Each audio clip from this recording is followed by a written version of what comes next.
Good evening. Welcome to the 2015-16 school year. It's nice to see everybody. Hope you had a great summer. I'd like to welcome everyone to the Scottsdale Unified School District Governing Board meeting. Today is August 18th, and the time is 5:03 p.m.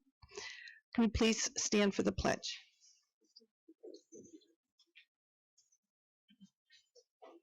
I pledge allegiance to the flag of the United States of America and to the republic for which it stands, one nation, under God, indivisible, with liberty and justice for all.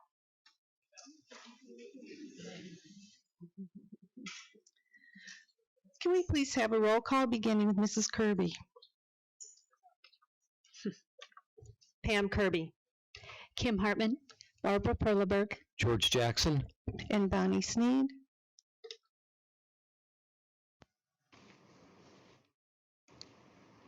The first item on the agenda this evening is approval of the agenda.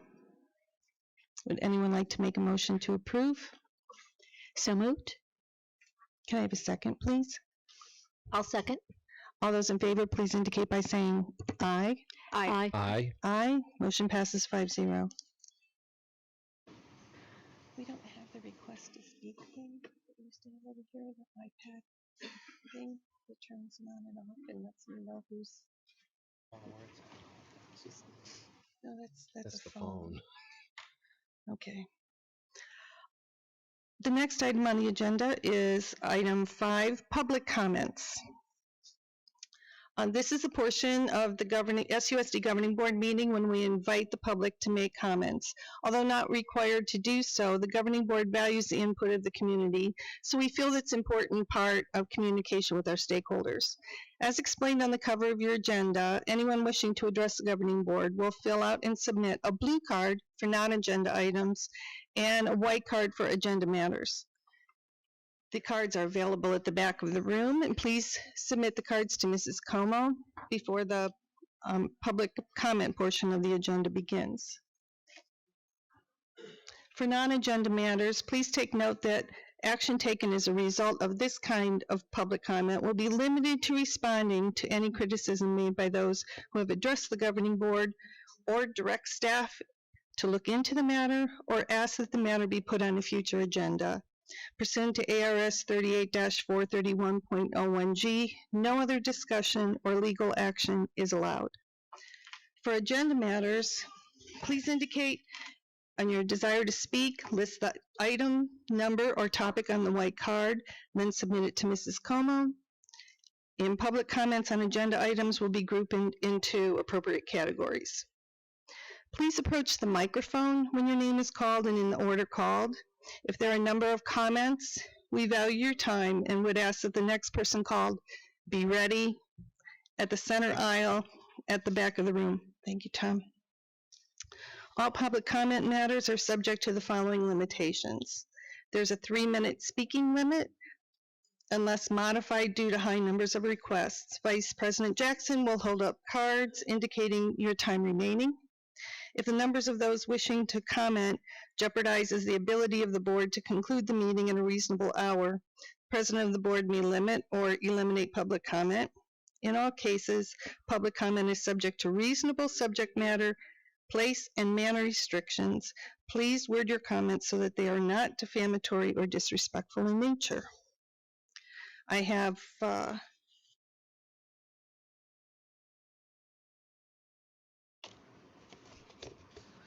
one card. Actually, we'll do the blue ones first. First one that I have is Patrick Hallinan. That will be followed by Jim Heather and Roni Asali. Patrick, would you like to approach the microphone? Thank you. I come this evening to thank Dr. Peterson, his staff, and his principals.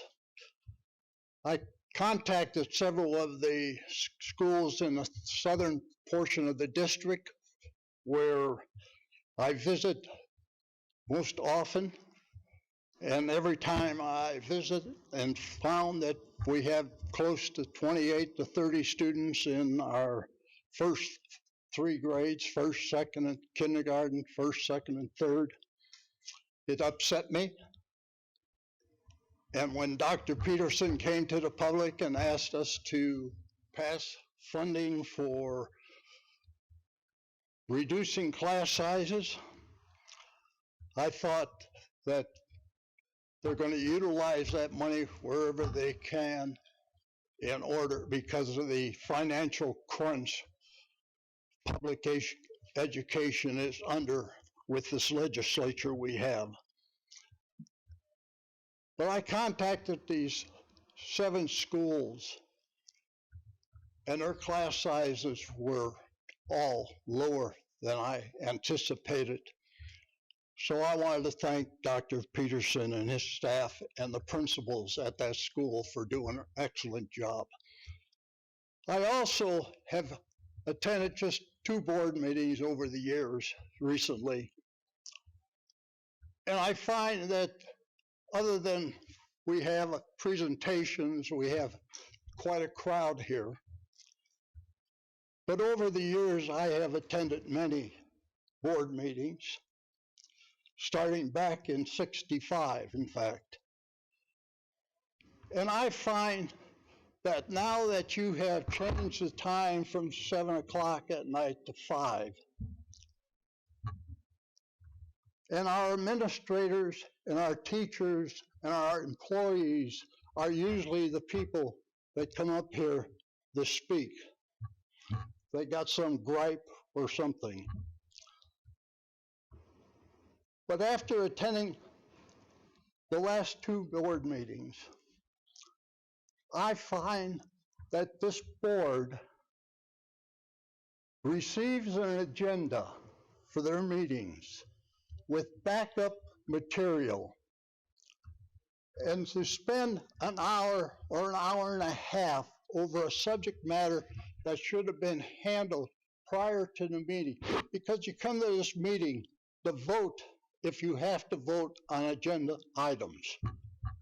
And I find that these employees come to work at 7:30 in the morning and come to these meetings that go on for 2 or 3 hours because people are not prepared.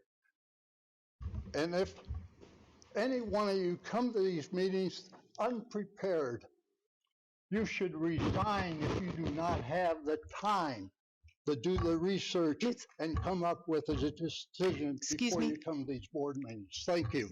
Thank you, Mr. Hellman. We have several comments tonight. Mr. Heather, and then Ronia Sali, and then after that, Lisa Moore.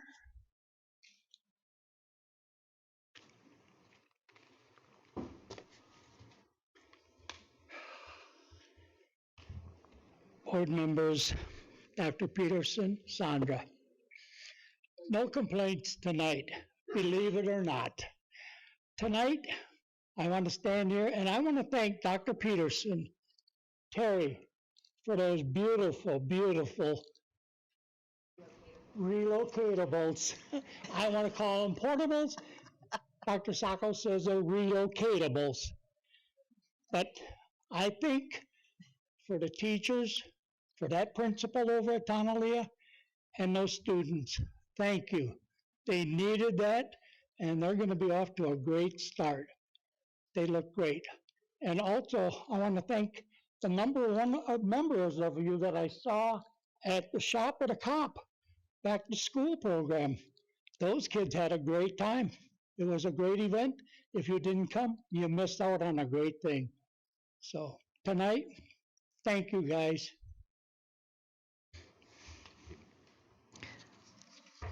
Ronia Sali, and then Lisa Moore, and then Josh Pantier. Good evening, Madam President, governing board members, Dr. Peterson and Sandra.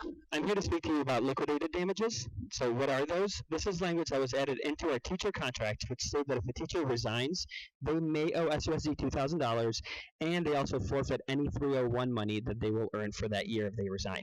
So why am I speaking to you about this language now? because although the language was created in the fall of 2014, it was not shared with myself, SEA, or any other teacher for that matter that it was in the contract until after contracts were signed, until after in the middle of the summer.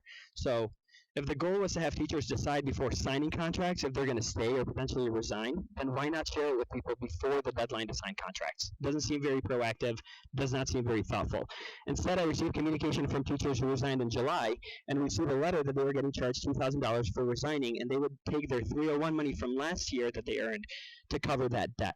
So did their resignation negatively impact students? The teacher said they were released by the district, a replacement was found with a highly qualified teacher, their site admin wished them the best, and more importantly, no negative impact was occurred on students because the school year hasn't started.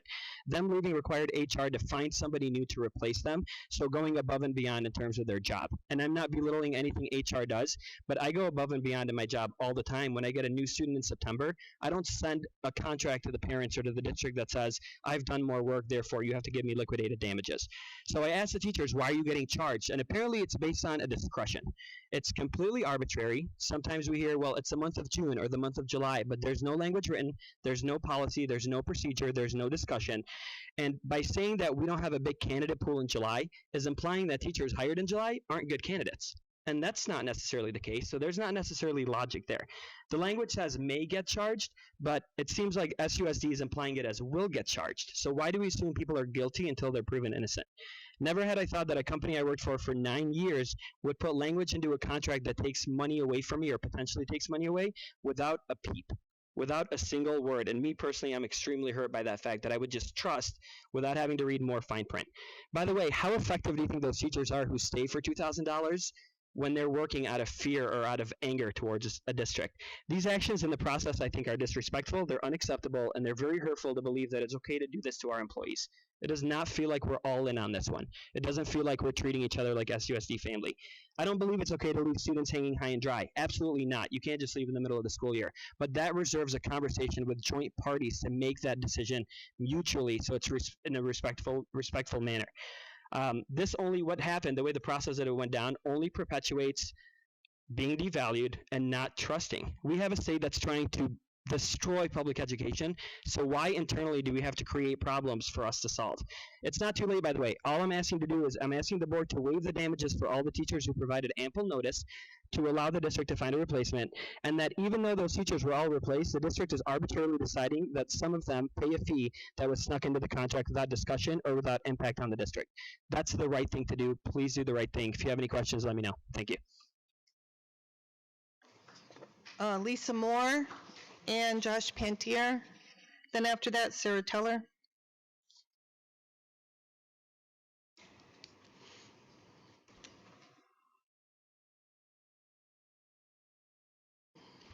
Good evening, board members. I too am speaking on behalf of the liquidated damages. I am one of those teachers that has been fined the liquidated damages. My name is Lisa Moore, and I've been in the district for over 10 years, and I've loved what I've done, but I have decided to do something different. Currently, I am working outside of education because I have decided that at this point, I can no longer afford to be an educator and give what my family needs as an educator.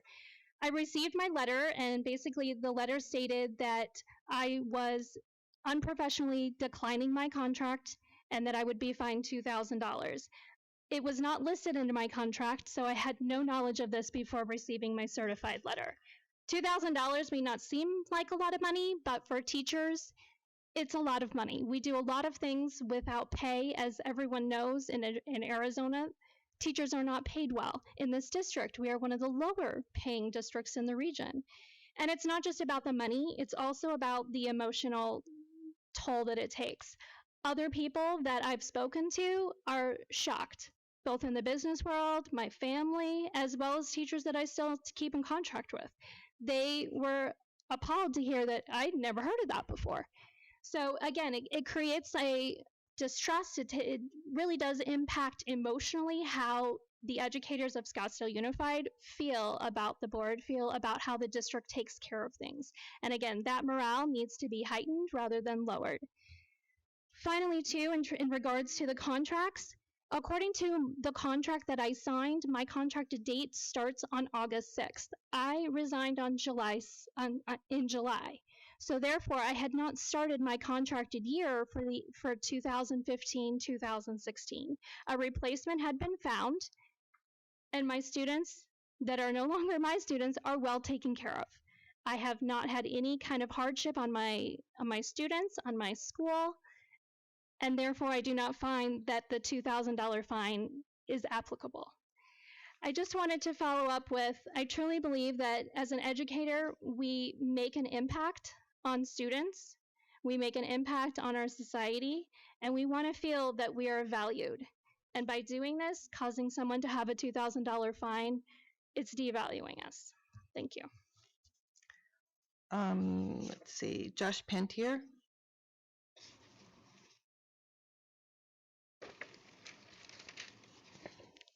After that, it's Sarah Teller, and then Anna Patterson.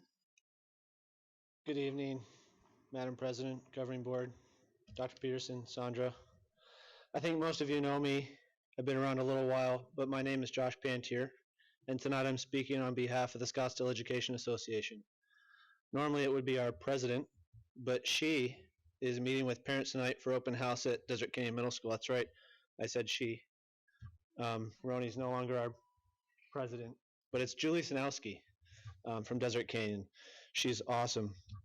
She comes with lots of experience in working with our state organization, along with a passion for helping teachers and working together with stakeholders to find creative solutions that just make sense. This is an exciting start to the school year. This year we are starting to enjoy the fruits of the passage of the override. Some teachers are seeing class sizes that feel significantly lower, which will hopefully translate into happier teachers and higher student achievement. Eligible teachers also received a vertical step on the pay scale, which was a long-awaited step in the right direction. But we still have challenges.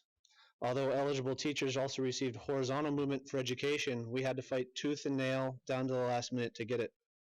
We also got a big surprise at the end of the year when we noticed that without prior notice, new language was put into our contracts that would cost teachers thousands of dollars if they find new jobs in the summer. Keep in mind that this was after admin refused to put contract language proposed by us regarding the inflation lawsuit. It doesn't feel right that this new language was put in without notice right after admin refused to entertain new contract language that would fairly benefit teachers. So like I said, although some things seem to be headed in the right direction, we still have serious ground to make up in other areas. On the surface, we have almost always had a productive relationship with the district, but often it's the little things that count, and we are hoping that this year will bring us even more open and honest communication than we have seen in the past. We all need to remember that when decisions are made at the top level, they affect real people, and bringing those people into the conversation can help solve problems before they begin. I feel like this is a lesson that we shouldn't have to keep repeating. As always, the SEA leadership is looking forward to working with district admin, governing board members, and our teachers to face the challenges we have. On behalf of the president of our SEA, the executive board, thank you for your time and the work you guys put into education, and let us know if you ever have any questions.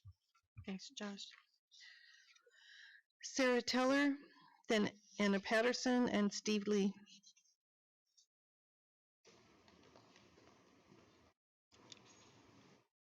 Good evening, Madam President, board members, Dr. Peterson and Sandra.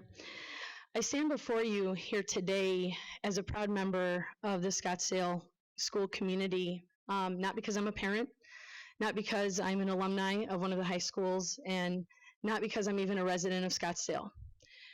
I am a proud 9-year dedicated teacher to Scottsdale Unified. Of my 13 years as an educator, the 9 spent in Scottsdale were the years that helped shape me as a dedicated teacher I am today, and the educational leader and administrator that I'm currently on the path to become. While in Scottsdale, I was an English teacher, service learning teacher, unit town advisor and co-director, avid teacher, and a middle school athletic director. Due to new opportunities on my path for experiences, I made the hard decision this summer, in the early month of July, to resign out of Scottsdale Unified. My resignation and my release went smoothly with my principal at Arcadia High School. Upon my resignation, I was even invited back at Arcadia to do my principalship this coming early winter, spring. A week after my resignation, I did receive the certified letter that said I was going to be fined the liquidated damages of $2,000, and I would not be receiving my 301 money for my performance in the 2014-2015 school year. Upon seeking out numerous individuals who also resigned this summer in both June and July, my coworkers who resigned in June said that they were not issued the fee, and they also received their 301 money this past August 13th. I, however, did not receive that money on August 13th, and I still have the certified letter on my refrigerator at home, reminding me that I owe Scottsdale Unified $2,000. I would like to request that in an effort to find a solution to these unclear dates of the divide line between resigning in June and resigning in July, that the board look into reversing the decision to fine the hardworking teachers who, for whatever their reason, had to resign this summer and go on to new experiences. Thank you very much. Anna Patterson, Steve Lee, and Angela Poulos.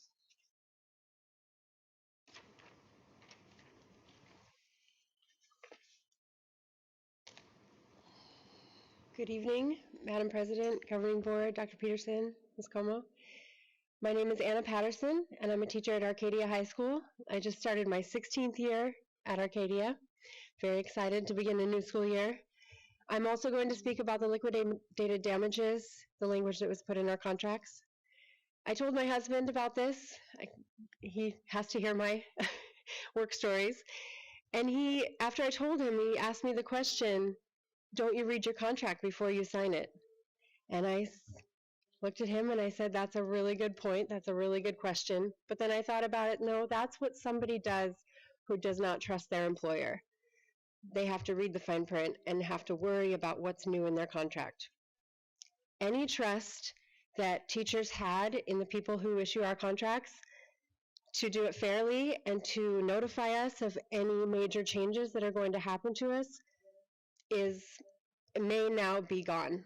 But there is a chance for us to bring that trust back if these liquidated damages are reversed. Thank you. Steve Lee, then Angela Poulos, and then Ricky Light.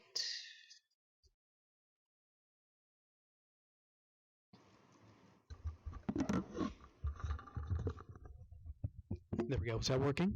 Does that work? All right. Thank you, Dr. Peterson, Sandra. Thank you, Governing Board. My name is Steve Lee. I have 6 children in the district, and my wife is a school teacher in the district, and I've partnered with the district over the past few years. I'm here today to advocate for my daughter, Anna. She's 7 years old and attends the Shine class at Redfield Elementary School. Are most of you familiar with that? It's a class that's specifically designed for children who are medically fragile. In each classroom, they have a nurse as well as the teacher and some aides. My daughter has had 4 great years in the school district at Cochise and then at Redfield. She is somebody that qualifies as she is medically fragile. She suffered a non-accidental traumatic brain injury when she was 4 weeks old. Kind of amazing that she lives. She's doing really well. We've provided one-on-one care with her all the time.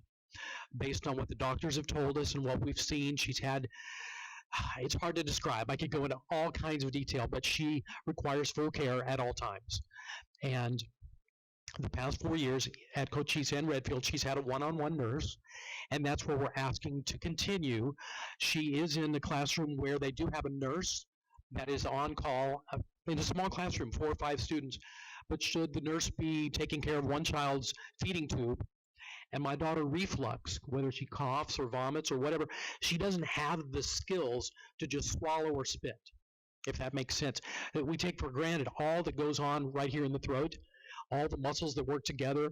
She's not allowed to eat food. She's on a feeding tube.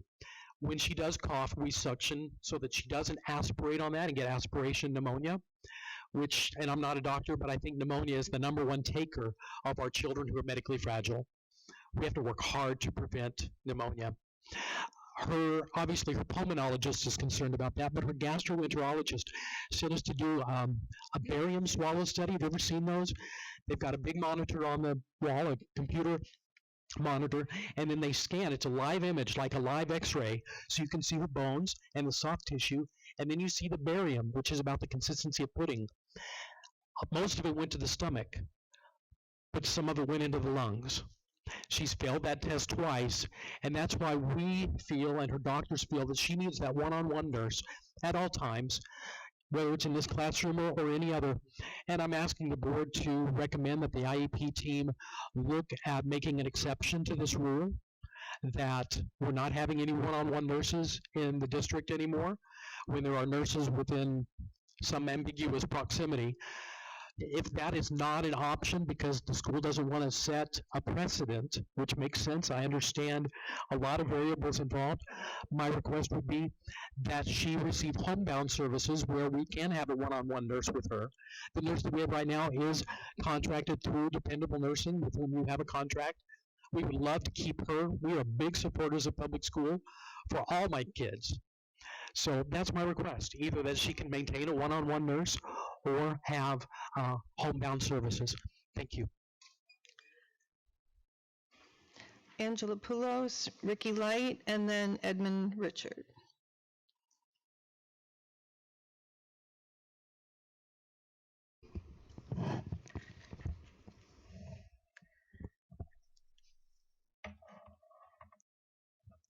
Dr. Peterson, members of the board, Ms. Sandra, thank you for letting me speak today. I am an RN and the parent of a 17-year-old junior in attendance at Chaparral High School. My daughter has spent her entire school year within the Scottsdale Unified School District, beginning as a toddler in the Panetta program through Kiva Elementary School, Cocoa Paw Middle School, and now Chaparral High School. She is a delightful teen who, like her peers, enjoys wearing cool clothes, looking fashionable, hanging out with her family and peers, but her real passion is listening to pop music, the likes of Katy Perry, One Direction, and Taylor Swift. Our daughter spends most of her time at home with her family, so she has always looked forward to attending school because when there, she can be with her peers, learning new skills that will help her to be more independent as she moves closer to adulthood. Our daughter has a smile that lights up a room. In the past, in addition to her academic classes, she has enjoyed participating in the computer tech classes, art, media, and her love is chorus. This junior year, she's particularly excited to be taking both chorus and dance class. While my daughter shares commonalities with the same age high school peers, there are many challenges she faces each day just to attend school. She has multiple medical and physical disabilities that have resulted in her requiring a motorized wheelchair to navigate the large distances on the high school campus, a communication device to be her voice, and much therapy and assistance from the OT, PT, vision therapist, paraprofessional, and medical staff to perform her ADLs, help her ambulate when transferring from her wheelchair to her seat, monitor her for seizure activity, ensure that she remains hydrated and does not aspirate and or choke when eating. Unfortunately, our daughter's medical condition has deteriorated over the past year to the extent that she is considered medically fragile, and despite the fact that I am a registered nurse and her father is a medical doctor, her pediatrician and neurologist have agreed that she requires the full-time care of a registered nurse or licensed nurse practitioner while in home and at school. I'm here today, of course, on behalf of my daughter, and I am her voice, but I also represent the many other medically fragile children attending SUSD schools whose safety and well-being may be in jeopardy each day while they attend school. This is due to the fact that SUSD may not be providing our daughter and these children with the medical monitoring by trained medical professionals, and instead may be relying on unskilled paraprofessionals to provide the delicate and vital care they need throughout the school day. Over the past few years, my daughter has had the support of a CNA to perform medical procedures at school and a paraprofessional to help her to access her daily curriculum. Due to her increased medical needs, at her final IEP meeting, I provided the medical plan of care that stated she required an LPN or RN instead of a CNA to care for her throughout the school day. It was then that I was told that SUSD is denying my request and will instead be changing their service model so that her high school will now have 2 RNs. One is to be available to all students on campus, while the other will be housed in the special education building on campus. This person was to be available to my daughter and other medically fragile students throughout the school day. My daughter's doctors have stated that she requires ongoing medical assessments throughout the school day that can only be performed by an RN or LPN. SUSD is only willing to provide her with a paraprofessional and sometimes have the shared nurse monitor her when he or she was not working with the other medically fragile children. Mrs. My daughter's high Poulos, school I'm schedule. sorry. The time limit is up. Could you please send us the rest of your comments? Okay, thank you. My name is Ricky Light. My daughter's and I'm finishing what she was reading. My daughter's high school schedule requires her to move from building to building on the large high school campus, so she is not in the special education building throughout the school day. Therefore, her ongoing medical monitoring cannot occur if the RN is to remain in the special education building with the other students. After an impasse at a 4-hour mediation session in my attempts to obtain SUSD support in agreeing to provide the LPN or RN to monitor my daughter's medical vitals throughout the school day, and my refusal to send my daughter to school in what I deem to be an unsafe environment for her, it was decided that for the first 2 weeks of school, she would have the services of a temporary RN and from the same agency that provides our in-home care. This service ends this Friday. At our meeting, we were assured that the appropriate medical staff were all well-trained and in place. Sadly, despite the agreement to have an RN with my daughter, this has not been the case. Since the first day of school, my daughter has had a variety of nurses working with her. Up until early last Thursday morning, it was doubtful whether my daughter could even attend school, as there was not a nurse available to accompany her. SUSD has hoped that the temporary RN would train the paraprofessional. However, nurses from the agency are not allowed to train any lay people in medical protocol. On last Thursday, while a nurse was available for our daughter, there was not any nurse in the special education building to attend to the other students' needs. Had we not been emphatic about refusing to send our daughter unless there was an RN or LPN with her, our daughter would have also spent a day in school without any medical professional consistently monitoring her. It is important to note that since the nurse has been at school with our daughter, for the first time, there are reports of frequent seizure activity that may have gone unnoticed in the past.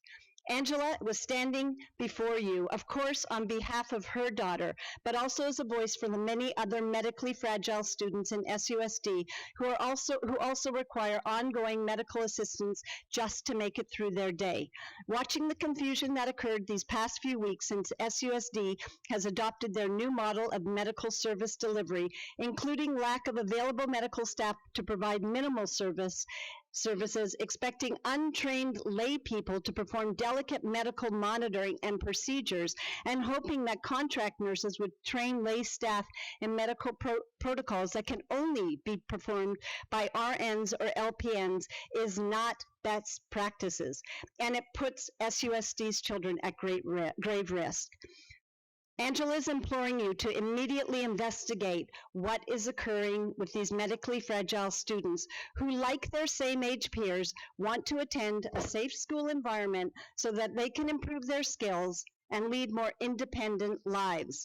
Please stop putting their lives in jeopardy by having them cared for by well-meaning but untrained personnel before something drastic happens to any one of them. Thank you. Thank you. Edmund Richard.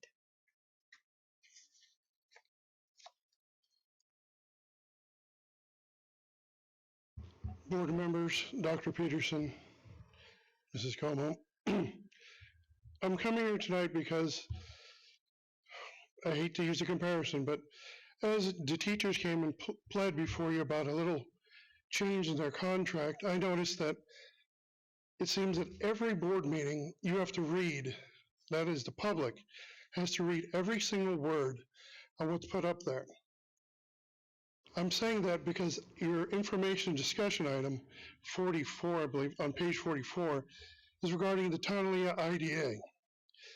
Now you would think that if Dr. Peterson or others are going to make a presentation, which is, according to your words, getting funds for a political organization, for a public school to be built, and I'm talking about Tonalea, you would think that this would not be the first time that people are contacted about this. We did have a meeting in May of this year where Dr. Peterson brought forth this idea. There really was no details to it. Really nothing came of it. Now I find this is just a discussion item. You guys remember last time there was a discussion item, it was regarding the resource center, what used to be Tonley School. I do not like this habit of all of a sudden information items popping up and the public really doesn't know. You can't say that such large changes, especially trying to get money to rebuild a school for something which you guys are calling a political organization, all of a sudden spring up. You would think this would be something which could be easily found, and at the very least, you would have told the people who live around there, yes, I live around the corner from what used to be Tonalea.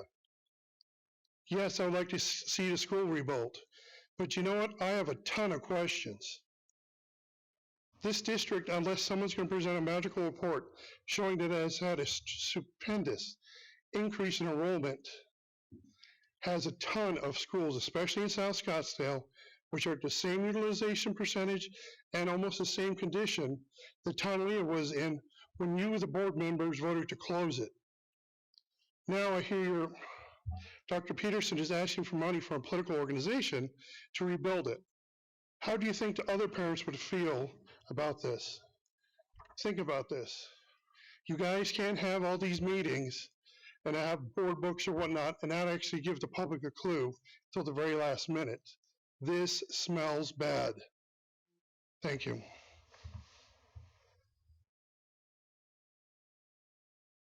That concludes public comments. The next item on the agenda is item 6, Superintendent's Comments. Yes. Board Member President. Yes.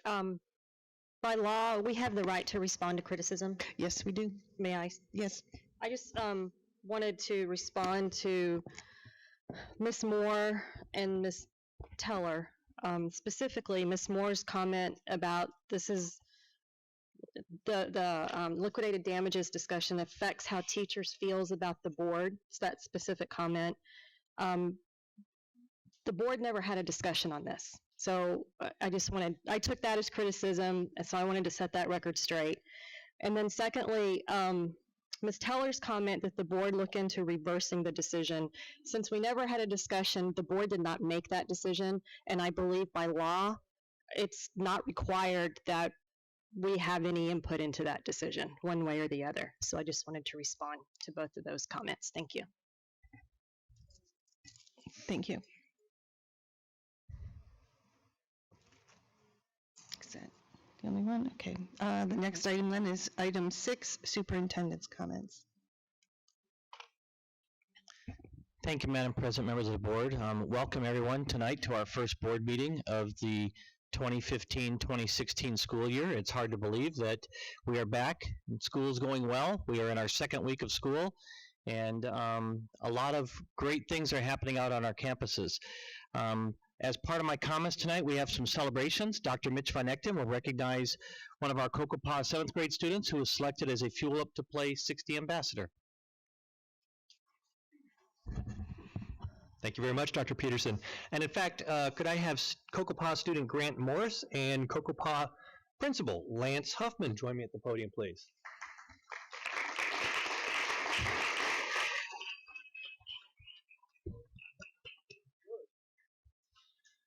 Grant's a 7th grade student at Kokopah Middle School and served as an ambassador for Scottsdale and Kokopah to the Fuel Up to Play 60 Summit in Chicago.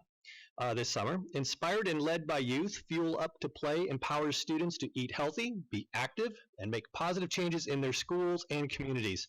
At the summit, Grant had an opportunity to meet his peers, learn leadership skills, and help shape the program for the 2015-16 school year. Grant, congratulations, and I appreciate all of your hard work.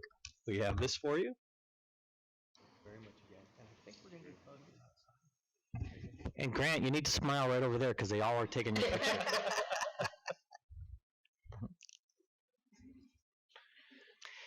Next, Dr. Van Echten will recognize some of our Desert Mountain students that won the National Youth Awards.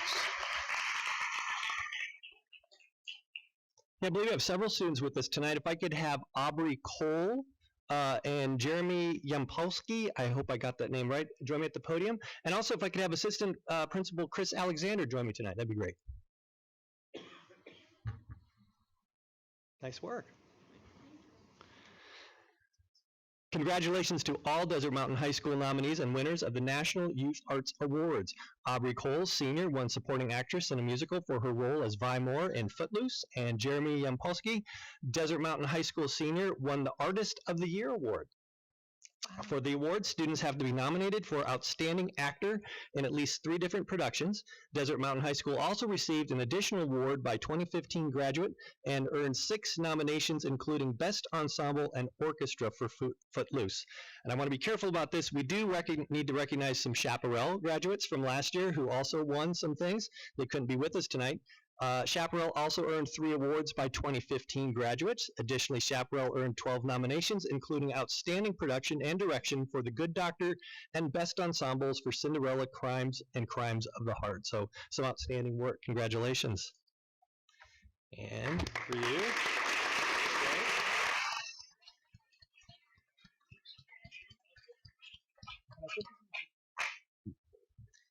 And we expect some great things this year when we have some of our musicals at our schools.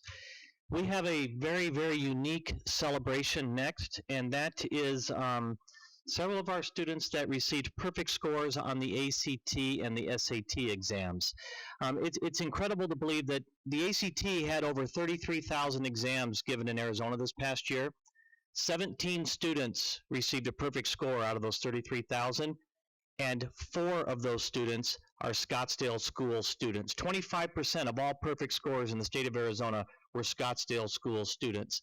On the SAT exam, there was just a little over 22,000 SAT exams administered in Arizona, and only 10 students got a perfect score, and 2 of those 10 are Scottsdale students. So 20% of all perfect scores in Arizona were Scottsdale students. So people look at Scottsdale, and they can only say, good things are going on. We have got great students and great teachers, and we're going to recognize the outstanding score recipients on both the ACT and SAT exams. Mitch? Yes, and if I could have Michael Johnson, Michael Goldstein, Jake Oddsmore, and Scott Mionis join me at the podium.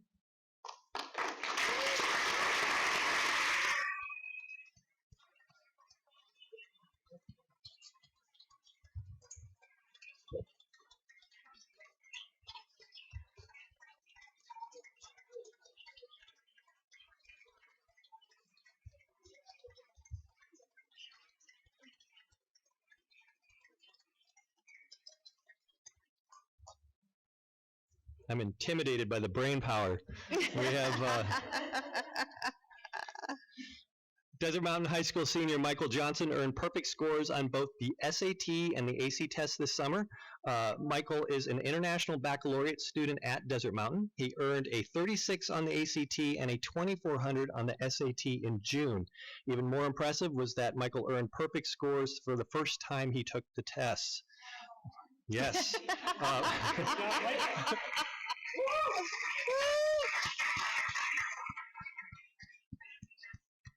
We also have Miles Hoshizaki, who is not able to join us this evening, and Michael Goldstein, Desert Mountain seniors, and Jake, which one's Jake? Jake, your last name, I'm sorry? Osdemore, I apologize. Desert Mountain Junior and top composite score of 36 on recent ACT tests. And additionally, Scott Mionis, a Chaparral senior, earned a perfect score of 2400 on his ACT test. Excuse me, SAT, see, there. Maybe they should do this announcement for you all. Yes, thank you, SAT test. To put the scores in context, according to ACT, on an average, less than 0.1% of students who take the ACT earn the top score. Of the 33,999 Arizona students from the class of 2014, only 17 achieved a score of 36. Recent data from the College Board, which administers the SAT, shows that among the Arizona class of 2014, there were 22,624 students who took the SAT. Of those, 10 students achieved the highest possible score of 2,400. So that's pretty amazing work. Congratulations, gentlemen. Thank you. Amazing.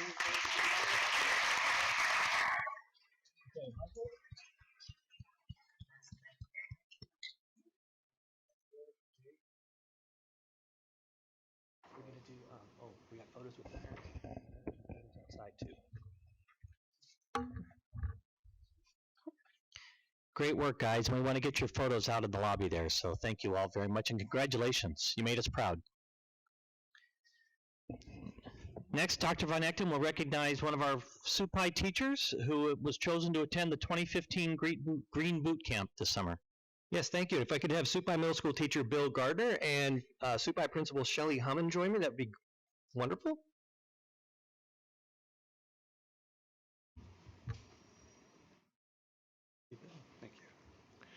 SUPI Middle School teacher Bill Gardner spent a week learning with 50 other teachers from around the world at the Green Boot Camp in San Diego, California. The event was sponsored by Honeywell and taught middle school teachers how to turn their classrooms into fertile ground in which ideas about sustainability can thrive. Over 690 applications were submitted for program participation. Bill was selected with teachers from 12 countries and 30 other states. The information shared at the event will enrich the learning of our SUSD students. Bill, thank you very much.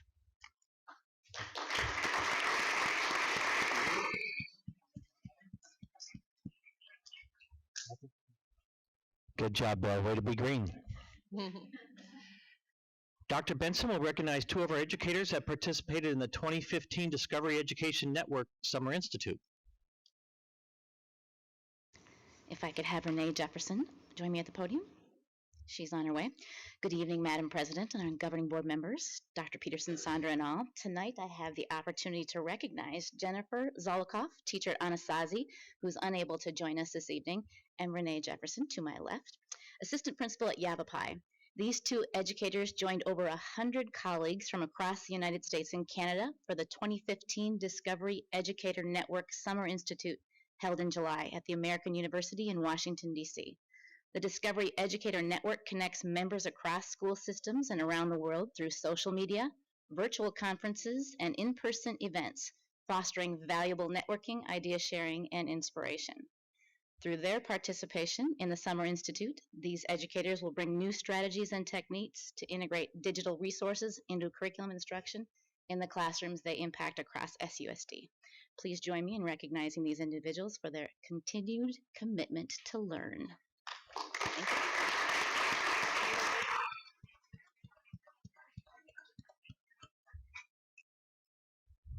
We have an incredible set of celebrations, and we have our SUSD Foundation, and the foundation chair, Price Noski, is here, and Dr. Melissa Sakos, to recognize the recipients of our SUSD Foundation mini grants for this year. The foundation does great work and supports us wholly in making sure that student success happens in Scottsdale schools. So thank you, Price, and the work that the foundation does to make a difference for us. Speech? No. Okay. All right. Madam President, members of the board, Dr. Peterson and Sandra, as many of you know, the SUSD Foundation has been supporting our Quest for Excellence mini grant since 2008. Since that time, nearly $350,000 has gone to our teachers in order to implement creative, innovative programs in our schools. This past year in the spring, the SUSD Foundation awarded another $50,000 for just that. So we saw some dynamic students up here earlier tonight, and we know we have dynamic teachers. And we have a lot of them here in the audience. So I'm going to call all of you, and if you could just please stand, and so everyone can be recognized at once, because I have a long list for you. Roni Asali, Amy Parker and Jessica Mason, Nancy Wilkinson, Elizabeth Massell, Art Uklin, Gloria Keenan and Cheryl McClunan, Bonnie Gersh and Jeff Jordan. Jeff Jordan, jump. If you call twice, jump. Jeff Jordan and Hammersley, Tom Viding, Heather Mole, Sharon Patterson, Amber Lindsay, Dana Sacco, Regina Morgan, Jennifer Blalock, Janet Holmes, Nancy Schlander, and Sarah Miller, Louise Bunker, Julie Steffen, Roy Chamberlain, Kathleen Bauman, and Ariana Gaudu, Sandra Sharon, Michael Hart, and Norman Collin, Leslie Laughlin, Bernie Fritz, Michael Mann, Jessica Valencia, Ronnie Schultz and Tracy Avalos, Suzanne Cahill. Erin Cadera is here tonight to recognize the teachers writing a grant, Peter Ray, Scott Semple, and Caitlin McCormick. Kathy Skinner, Carolyn Hahn, Danette Imafadon, and Karen Panotis, Sienna Gomez, Matt Bach, Chris Brandt, and Susan Lindberg. Susan Lindberg, jump. There you are. Two-timer there. Ginny Ekstrom and Callie Plowman. Allison Bundy. Abby Merrick, Julie Hostel, Jennifer Roser, and Michelle Piazza. Marilyn Williams, Cheryl Hunter, Suzanne Sherman, Deborah Woolman, Diana Davis, and Maria De Venuto. And Diana Davis and Maria De Venuto. So, Maria, good job. All right. These fabulous teachers took time to write a grant in order to implement creative and innovative programming to enhance the teaching and learning that happens every day. So please help me celebrate them.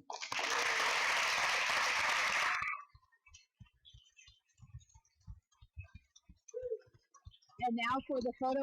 Oops. Our photo opportunity will be right outside here. You can follow us on out. So we have your certificates. Thank you. And thank you to the SUSD Foundation for these opportunities. Yes. Also, as Price leaves to get a photo with them, we'd like to recognize the foundation for the work they did to support our teachers from Saguaro High School Math and Science Academy at the Teachin program this summer. Most of you don't know, but Teachin, the Translational Genomic Research Institute in downtown Phoenix, does cutting-edge research regarding a whole bunch of great science, and they do not let many people in their doors. And it took the foundation 2 years to work with Teachin to allow them to have our math and science teachers from Saguaro go for a 3-day program. So Price, thank you and the foundation for making that happen. We got a lot of calls from other people when they heard about it saying, how'd you do it? So keep that secret because we want to continue that. So thank you, and thank you to the foundation for that.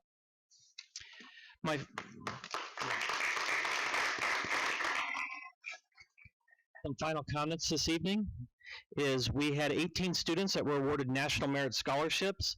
We had 28 finalists for the 60th Annual National Merit Scholarship Program, and of them, 18 were actual merit scholarships. So again, great numbers in Scottsdale. Our Nutritional Services Department this summer served over 101,000 free meals to students during the summer months. That's an increase of over 31% from the previous years, and it shows that we are making sure that students all throughout the year are being well-fed, nutritious meals and have opportunities to be successful. Our community education program, you'll hear more about later this evening, had over 6,700 students that they serviced in a variety of programs, and we will share that later tonight. Our Summer Bridge program, and also we had 2 teachers that have been chosen as quarterfinalists for the Grammy Awards, Music Educator of the Year. And we have Richard Maxwell, who's returning as a finalist, and we have Galen Tutnick from Saguaro High School, who was the other quarterfinalist. And to have 2 in the same district is pretty phenomenal, and we're very, very proud of our performing arts teachers and the work they're doing with our students. Also, our teachers during the summer for their professional development, we had over 1,000 teachers come back and on their own time this summer work in Summer Institute programs in Scottsdale schools. So we'd like to thank our teachers that are making a difference. They're sharpening their swords with their students and their skills, and really, really are giving back to our students. So thank you, teachers, for stepping up and giving your time to come back this summer to make a difference. And thank you, staff, for putting those programs together, because it took a lot of work, but it was well worth it. Our new teacher orientation, we had over 3 days this summer. We welcomed 166 new teachers to Scottsdale schools. The unique thing about that, and you'll hear tonight in our staffing, that over 70 of those positions were brand new positions based on our override being successful. So thank you to our community. We are seeing lower class sizes. We are seeing the restoration of specials. We are seeing a lot of great things happening in our classrooms because our community supports us, and we'd like to thank that. We started out, had a great year. It's been upbeat. We've heard that at our campuses.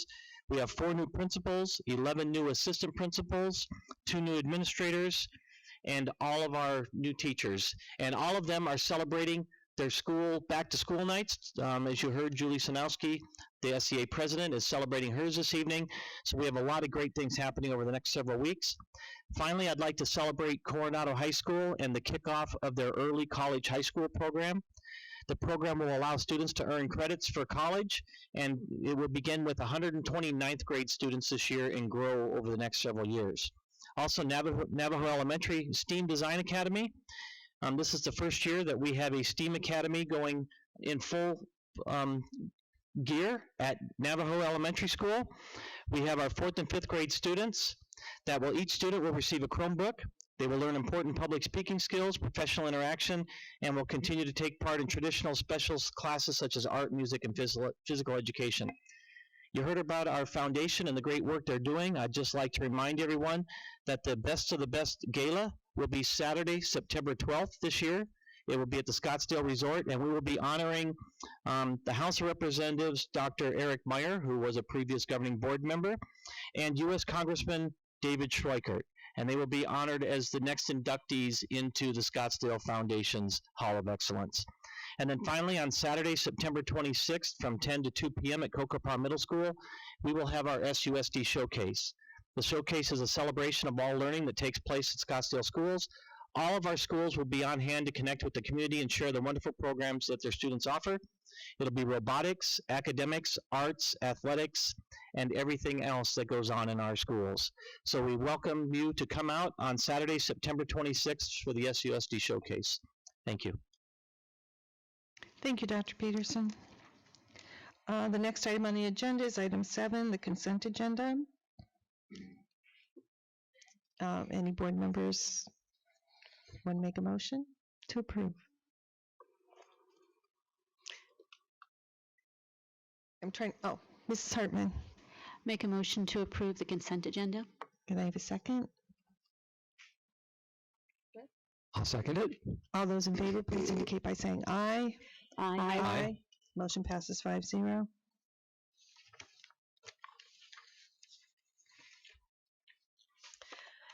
The next item on the agenda is item 7A, the Back to School Backpack Program with the City of Scottsdale.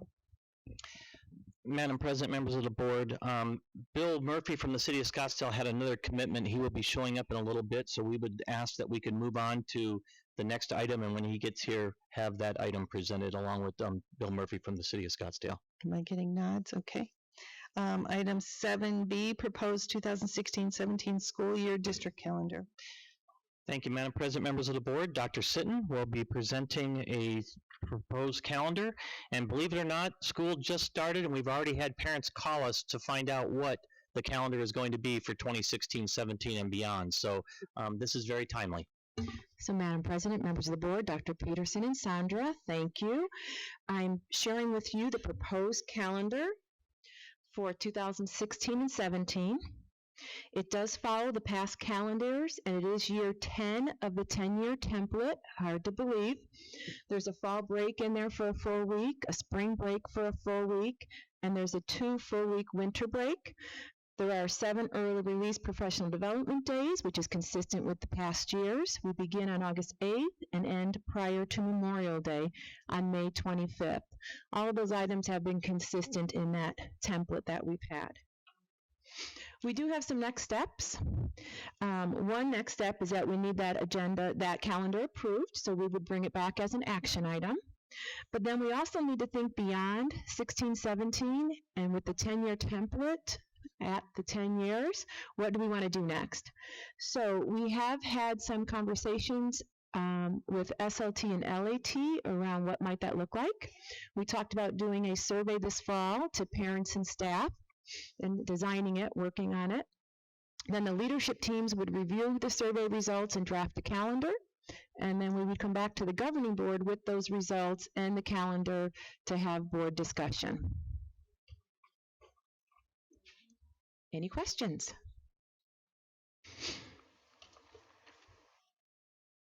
Mrs. Kirby? Thank you. With respect to the survey, give me a feel for what kinds of questions might be asked on the survey. I think what we'd probably want to take a look at is people's feelings around the fall break and continuing with the fall break. The 2 weeks at winter break, because sometimes if it falls at a different time, how important is so I think for me it's taking a look at what are the important characteristics we have in our current calendar and what are people's feelings about moving forward. I know there has been some discussion out there regarding a modified year-round. Not sure if there's interest from the board or whether we'd want to include something to take a look at what's the community feelings around a modified year-round schedule. Could be a possible question too. good questions. My personal feeling, though, is a survey that's a very broad survey is somewhat difficult to truly gauge what people's intentions are, simply because the devil's in the details. And it's kind of one of those things like, yeah, I want to talk about fall break, but then there's really no, unless you're going to also say, we are going to reduce fall break to this number of days and put it back here, unless you get very specific with A later start date if there were fewer days at fall break. Right. Well, Some my point is, options. you have to be very specific on what the plan would be so they could give feedback on the plan. Otherwise, they don't really know what they're giving feedback on. That surveys are just a hard tool to use, I think. Yeah, so Board Member Kirby, another option would be to send out some sample surveys, calendars. So take a look at, here's some sample calendars, and people can take a look at what it looks like to, what would be your preference or your priority based on the sample calendars. Yeah, that'd be a good solution.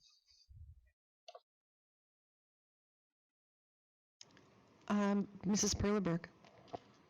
Thank you. First, I want to clarify something I think would be exciting to parents, especially since I had a graduate last May, and a lot of parents and everyone kind of complained that graduation night will not be followed by the final school day on this calendar for next year. Did I read that correctly? Or Graduation is typically the Thursday prior to the last day of, is on a Thursday is the importance. So correct. So the last day of classes and graduation are the exact same day. Yes, we did that yes. purposely. I was going to say, that's new, and I'm sure a lot of senior families would be excited about that for next year. So good thing. I too have questions about that survey. One, I didn't fully understand. Are you talking about a survey that goes out to parents, families, that type of situation? What I've always found in the past, I'm sure we all have, I'm sure SLC has as well, is that there's so many factors that a lot of parents just don't think about. We don't think about Ames times. If we don't have sports or kids in sports, or then we don't think about those schedules and those types of things. And if we were to be filling out a survey, we'd be thinking about our vacation, what works with that, unfortunately. I mean, that's just the reality. So I guess I've just always found it challenging to have a conversation with a wide group of stakeholders, that things that are outside of our control, external, that do affect our calendar, that once you know about it, you're like, oh, okay, I guess I would answer differently. So I guess I would kind of raise that same concern on a survey of that nature. So, but that's about it. But for next year, I think maybe how we could help address that is that the opening to it is listing some of those things. So as much as we would know what the testing calendar looks like from the state, so that we can provide some of that background information prior to parents taking the survey then. And also, one of the things that I'm always concerned about when we talk about calendar is making sure that none of our teachers or our students lose the opportunity for college credit during the summer if they want to go. Sometimes if you go too far into the summer, I know it happened with my son's last 2 years. He lost the opportunity to be able to do those summer classes because they're so condensed that they don't let you start late. So that would be my main concern to academics, to make sure that the teachers and the students have the most opportunity for extra academics. President Sneed, we can make sure we include some of the college start dates. Cool. As background information also. Thank you. If there's any more discussion? Okay. Then the next item on the agenda is item 8C, the IDA for Tonalea. Thank you, Madam President, members of the board. And again, I'm not sure during public comment to respond to criticism or comment, because I wasn't quite sure what the actual context was, but we're here tonight to talk about potential opportunity at the Tonalea property. As you know, we've had moved Tonalea to the Oak campus. We had said that was on an interim basis. Our intent was to, at some point, restore the Tonalea campus. The neighborhood has asked us to do that. We've heard that very, very loud and clear. We've had community forums last year where we heard the value that our community has on our neighborhood schools, restoring our neighborhoods, revitalization. And we see a lot of revitalization happening in South Scottsdale. We see a lot of homes that are finally being turned over, and younger families are starting to move into that area. So we're seeing some good growth and movement. So we've been talking with the IDA on some possibilities as part of the board member assignments. Board member Hartman is assigned to the Phoenix government area, and so she has also participated in the meeting with the Phoenix IDA to look at some options that we are going to present tonight for information only. So there isn't a lot of detail, because if the governing board says we're not interested, then we're not going to have additional detail. But based on what we've heard from the community, I would hope that we would at least be open to some additional discussion and dialogue as to how to restore the Tonalea neighborhood and the Tonalea campus. So tonight we have Juan Salgado that is here, that is going to present. Terry Wooster is going to present a little bit with our slide from Scottsdale, and then we will open it up to discussions. We also have Gary Aller here, who will talk a little bit about the intricacies of how all of it comes together on the financing. So I'll turn it over to Juan. Thank you for being here tonight. Thank you, Dr. Peterson, for inviting us. President Steve, members of the board, thank you very much for having us here this evening. Before I get started, I'd like to ask or introduce first Mike Santianes, who's our public finance administrator. He is going to pass out some packets that will provide you with information about the IDA and projects that we've been involved with over the last several years. I'd also like to introduce Mario Diaz, who's our education consultant behind me, and then Kelly McGuire, who's our attorney. She's got my back, she says, anytime. So with that, I'd like to get started. If I may. Now, use the arrows to go up and down.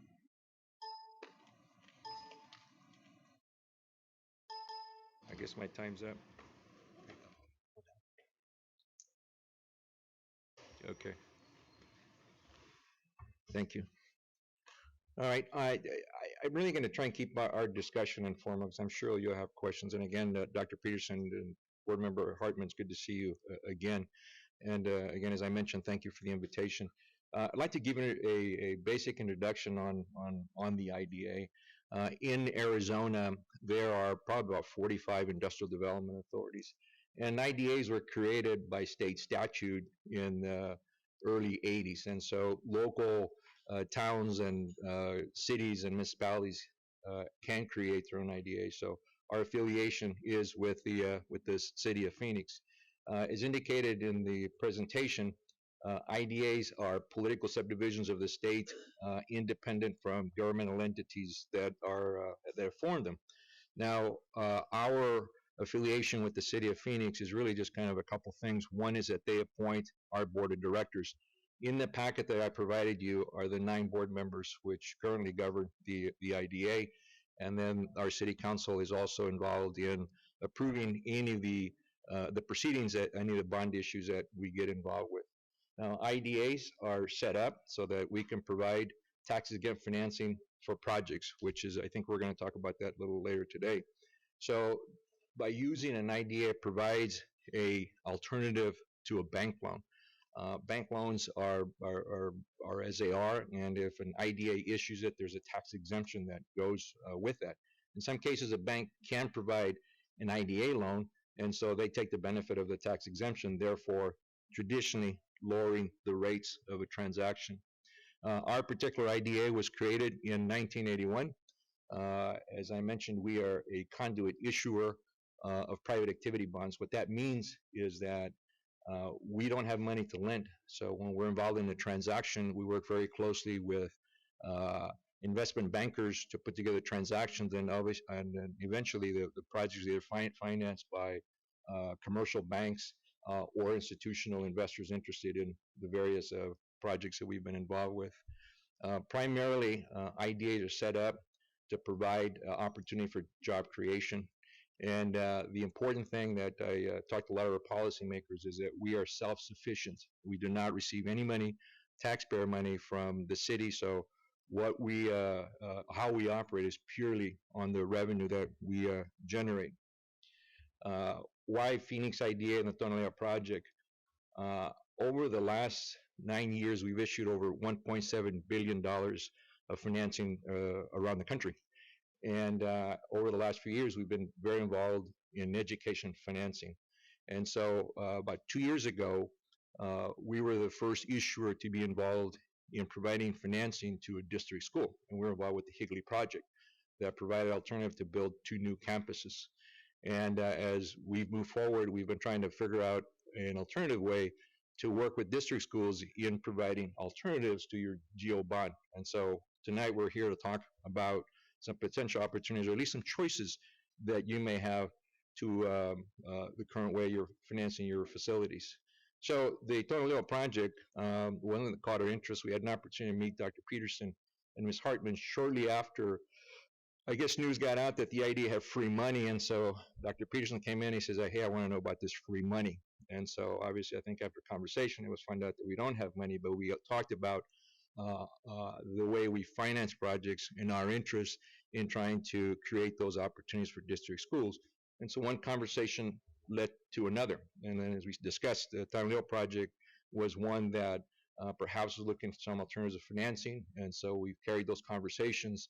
And so we're here tonight to essentially answer questions that you may have about the financing. So with that, I think Mr. Gary Worcester, did I pronounce it right?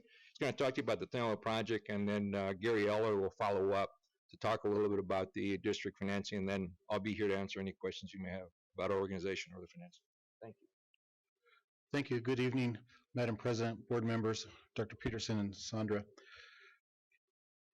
Why would you ask that Tonalea Elementary School be considered conceptually to be rebuilt in this way? And we've discussed several reasons to explore that, in that we have talked about job opportunities across the Rio Salado, where State Farm facility is growing and will offer numerous jobs, as well as the need to facilitate families that are moving into the South Scottsdale area.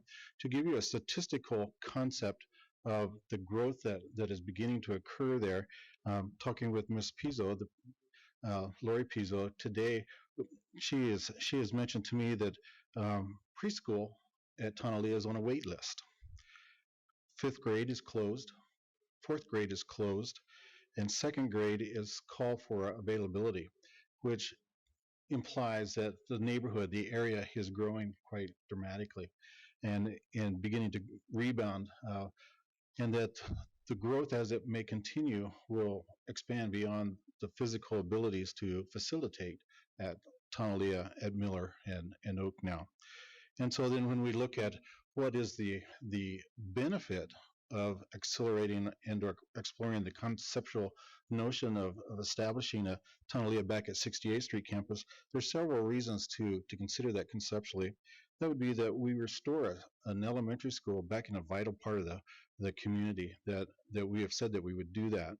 And particularly when you begin to look at the facility discussions back in the spring of 2015, there were 3 prongs of community input that really came out very strongly.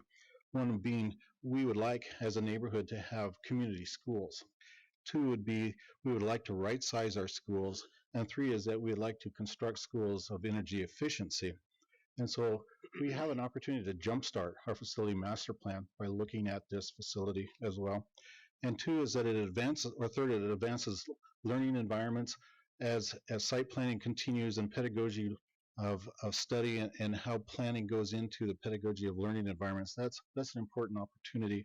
And lastly, we have an opportunity to partner with the McDowell corridor in the city of Scottsdale in that area to really bolster as the city as it begins to develop. And so with that, I yield to Mr. Gary Aller and allow him to talk.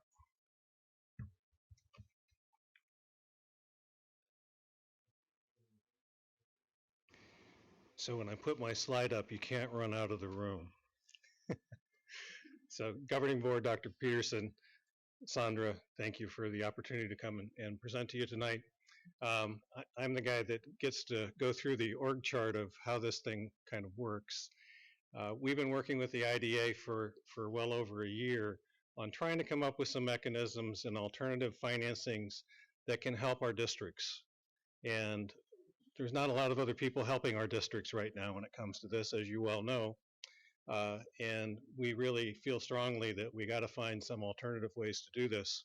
The IDA has been also working very, very hard with making this work. What I'd like to do is just kind of run through the model a little bit so you get a feel for how this would happen. I think that's important that we all walk away tonight with a good understanding. So Scottsdale Unified School District is a government entity, and the IDA is a government entity. And since you're both government entities, you can form an intergovernmental agreement between the two of you, which you have, and you have, I think, some on your agenda tonight. So within that intergovernmental agreement that you would form, you would basically pass the property that the school is currently on to the IDA, to the Industrial Development Authority. So that's the first step. And that would be the first thing that would really come back to the board for review and discussion would be an intergovernmental agreement in detail, the detail that Dr. Peterson referred to earlier. So with that, the Phoenix IDA has what's called a real estate holding company, and that's a special 501c25. And that allows them to hold real estate. So you pass the real estate through an IGA, you don't lose it, but you pass the ability of the IDA to develop the property for you. Their real estate holding company then proceeds forward to develop a replacement school. That replacement school would be a build-to-suit. They would issue a development agreement that would go to a 501c3 nonprofit entity. That allows the IDA, the Industrial Development Authority, to issue bonds, tax-exempt bonds, okay, in order to fund the replacement of the school. It has to be a 501c3.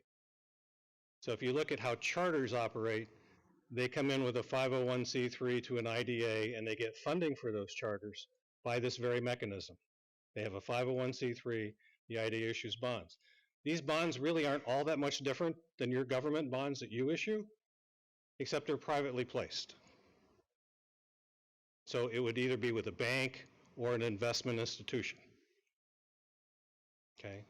And because of the way that this particular loan, if you will, would happen, it would probably be, as Juan referred to a little earlier, with a bank, because it's going to almost be a bridge loan until you find alternative financing to finance it yourself. So with the development agreement, the project gets developed, it's a build-to-suit, and once it's done, that 501c3 that borrowed the money then leases the facility back to the district. And since it's a 501c3, there's no profit motive. There's no sale at the end, there's no big adder to the lease. It's a direct pass-through of cost. Okay? So that comes back to you. Within that facility use agreement, and you're 100% tenant. Whatever program you put in there is your business. How you operate that school is your business. All you're doing is leasing the facility. So if you think about it, it's not a whole lot different than if you were to go out and get a trailer, a portable classroom, and put it on the site, except you're doing it with a permanent building instead of a temporary building. Anytime during that facility use agreement that everybody agrees to, if you pass a bond and you have enough money to buy it out, then you would in essence come in and buy the loan out, and all those documents would collapse and everything would revert title back to you. So it's yours. So it ends up looking a lot like a bridge loan. So the two agreements that you have that are of interest would be the IGA, the Intergovernmental Agreement, and the Facility Use Agreement and how that gets structured. So those would be the concerns moving forward, if we were to move forward, what you'd want to look at as a district. So questions? I'll turn the podium back to Juan. Thank you. I guess as they say in our meetings, that concludes our remarks. President Sneed, members of the board, any questions that we may answer? Mrs. Hartman? Thank you, President Seed. Thank you, Mr. Salgado. Appreciate it very much. This is more just a little bit of context because obviously there's a lot of information that we would just need to absorb here, and this really was meant as informational. I wanted to actually address Mr. Richard's concerns only because it may be reflective of what, where the public is coming from on this. I just want to let you know that the way this kind of bubbled up, if you will, is that I had noted that the City of Phoenix IDA had been issuing a lot of bonds, and a lot of them actually would be going to charter schools. And so being the proud advocate of public schools, I approached Councilman Gates and said, hey, what about public schools? And Councilman Gates said, what a great idea. Why don't you talk to Mr. Salgado? So there's only positive intent here, looking out what the options are for our schools. As Terry mentioned, really it's evaluating the opportunity in terms of can it jumpstart a facility maintenance plan. We know that there was just a lot of passion in the Tonalea community over the past years, and so this was really just one of those opportunities to say, hey, could this benefit SUSD? And by the way, can we start with Tonalea? So it's clearly exploratory and just a way to give back to that community and support that community sooner than later. I actually will have questions, but this is a lot of information to absorb. But I can say by looking at the document that you shared with us, there's over $1 billion, I think. I don't know, I just roughed the number out of where this has been successfully implemented in other districts and with other charter districts or charter schools as well. So I think it's a very viable option. It's basically the tax dollars we pay, bringing them back to our community. And the way I viewed it is a fiscally interesting and responsible way to get a return on the investment for our community. So hey, why don't we benefit from it? So that was just a little bit of a background. Thank you. And I will have questions. Mr. Jackson. Mr. Salgado, thank you. I do want to thank Board Member Hartman and Dr. Peterson for thinking outside the box and exploring this. This is the first time I've seen this, but pretty exciting. What's the time frame, assuming this moves forward? Do you have any idea, Dr. Peterson, how quickly this would all transpire? I'm not trying to scare anybody. I'm just trying to wonder how quickly could something like this occur? Well, obviously, we would need to have our legal counsel go through things if we had a concurrence to say, please look at proceeding, and then we would bring it back at a governing board meeting. It could even come back in September for approval to proceed, and if we did that, and the stars aligned, we would, work hard to try to have a new school open for next August. So that would be the ideal. If it took a little longer, maybe it would be December of 2016, and you move in during that winter break, and I think people would be happy with that too. So it could move fairly quickly, but it would need to have, the proper reviews, the proper approvals. I can tell you that, and I don't want to speak out of turn, but we have talked to some banks just to see what their interest was, and they have said they're extremely interested in the Tonalea community. They are extremely interested in investing in South Scottsdale and in SUSD, and they would give us an interest-only type of structured for 10 years at a very, very low, and I mean very, very low interest rate. So there's some great possibilities out there, and I think if we decide to move forward, this is a good time to look at that as an opportunity. Also, if it was a lease-only type of, interest-only type of payment, we would maybe structure that for a couple times a year. As you know, we are in the middle of final negotiations on selling the education center, and I'm proud to announce that the offers are twice what our appraisal was. So we have some opportunities to do some things and to do that bridge loan prior to being able to pass a bond once we get our elementary facility master plan completed to go to the public. Okay, thank you. One real quick question. I'm just showing my ignorance because this is all new, but assuming this all moves forward, Mr. Salgado, how is the district ultimately takes I understand the property reverts to the IDA, I believe, and I'm going to butcher this, I know you just gave it. Right. But ultimately, I know the property does revert back to the school districts at the end. At some point, is the loan or the bonds paid off through, where the funds come ultimately for the school district to pay off the bonds? I will tell you, I will not butcher because I'm going to let Gary answer that question. Okay. But before I go there, let me add a couple of things. And we talked about process. At once, if the school district gets comfortable, and as Dr. Peterson said, there's an IGA that's obviously that needs to give in some of the documents. And if the district decides that this is something that they want to pursue, then the next step is to take the item to my board of directors, the Phoenix IDA. And so my board then will review the project. And by the way, that they're very interested in working with the school district at Tonaleo. I have spoken to them, and so I don't expect anything but success. And once our board approves the resolution, the proceedings, and then from there we go to the Phoenix City Council. The Phoenix City Council will then take the item into consideration, and then we'll vote as part of the proceedings. Now, in both cases, as I mentioned, we are a conduit issuer, so there is no backing of taxpayer dollars or credit ratings in that. It is strictly the loan between the borrower and the bank that makes that process.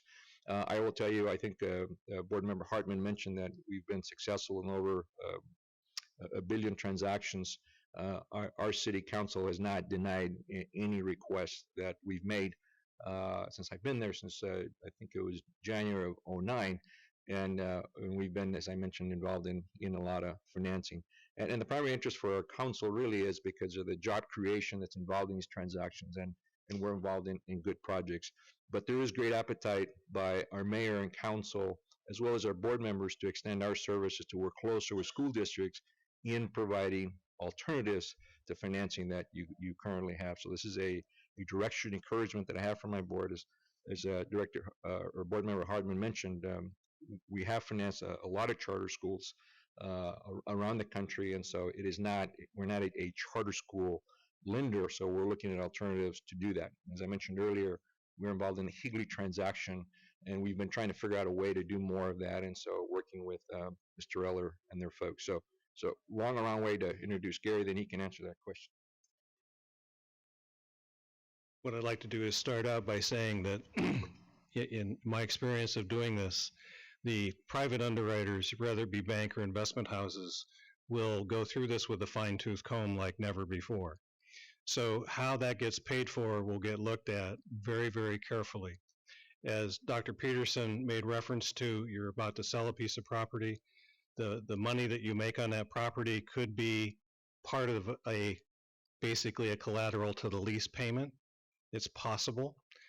There's other ways, and there's also ways to create additional revenue streams. At Higley, we built Higley, and Higley was built in 1 year and 7 weeks from beginning to end. Construction time was about 7 months. It's 280,000 square feet with full athletics. So we build very quickly. That saves capitalized interest on the construction loan. But when you looked at the money, initially there wasn't enough money within the school district to pay for it. So there was money brought in through their educational pre-K system that they put in each one of the middle schools. So those also bring some money in, additional revenue that we don't think about. And certainly as part of this effort, we can look at other additional revenue streams. But that all has to be vetted, and it will be vetted by underwriters that'll put us through a whole bunch of hoops to get there. Perfect. Okay. Thank you. Mrs. Hartman, did you have another question? Okay, Mrs. Kirby? Thank you for your presentation. And the first question I had, you answered it just now, and that it was mentioned that there were other public school districts that you had worked with, and you mentioned Higley. Are there any others besides Higley that we could take a look at as board members, the documents? Not in Arizona. Okay. We've been. Yeah, it needs to stay in Arizona because of the laws. So, Tell the other one, but you're gonna say I don't want to go out there to get the documents. But I guess then a request that I would have for staff is, could we get, I mean, it would be public documents, all of their IDA and their operating agreement, their facility, those are all public documents. So could we get a copy of those so that, I just need to see how this is structured on paper. I'm having a hard time wrapping my mind around it. And then, can you address, because I am trying to process this, the role that the James Magellan Foundation plays, and who is that? I tried to do some research, and there's very little information that I could find online. And why why have they already been identified? Who are they? How do they make their money? Could you just... Okay, sure. I'll let Mr. Eller get. So the James McGillis Foundation is a sole purpose LLC that was put in business by a retired public school superintendent, Mike Melton. And they're a 501c3 with their IRS letter authorizing them as a 501c3 to borrow money. The reason they're on the slide is because they did Higley. Okay. And so it's a good place. That has to be a 501c3 that does this, whose purpose is to do this type of thing. There aren't very many. Okay, matter of fact, James McGillis Foundation is the only one in Arizona. And I repeat, they're a non-profit entity. So they make no money off of this at all. There's some other groups around the country, but not very many that do this. Okay. So that's why when Juan said, Higley's the only one in Arizona. Higley was the first, and we've been working with other districts, but we haven't done one yet. But we get closer and closer as the state doesn't give us any money to help our public schools. We got to find some alternative ways. Could you share with me some of the other districts that you've worked with besides Higley? Well, I will, but I don't want to get anybody in trouble. Well, if it may, let me just rephrase. If it ever made it to public discussion.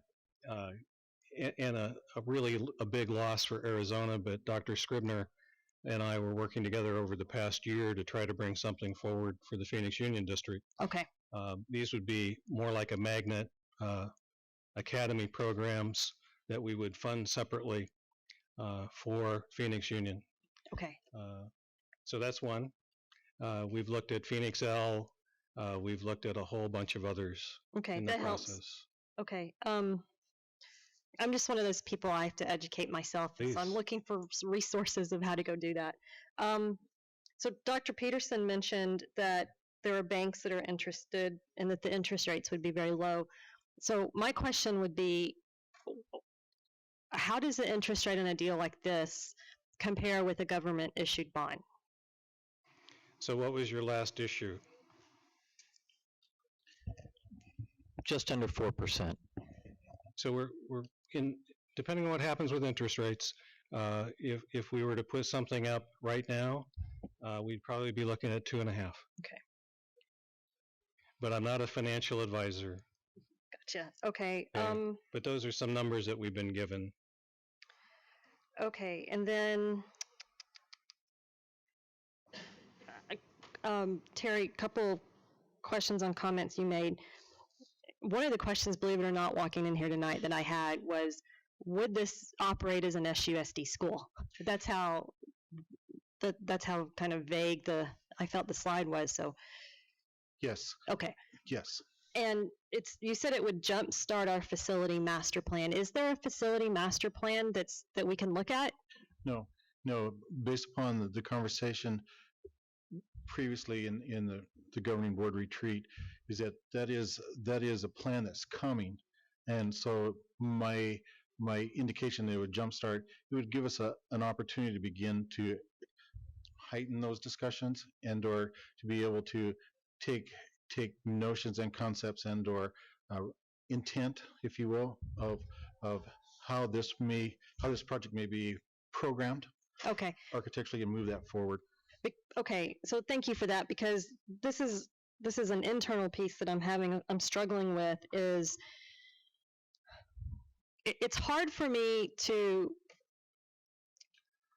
give guidance to move forward on Tonalea, as much as I agree that's a very geographically strategic location for our district. And like the rest of us sitting up here, we very much want to serve that community.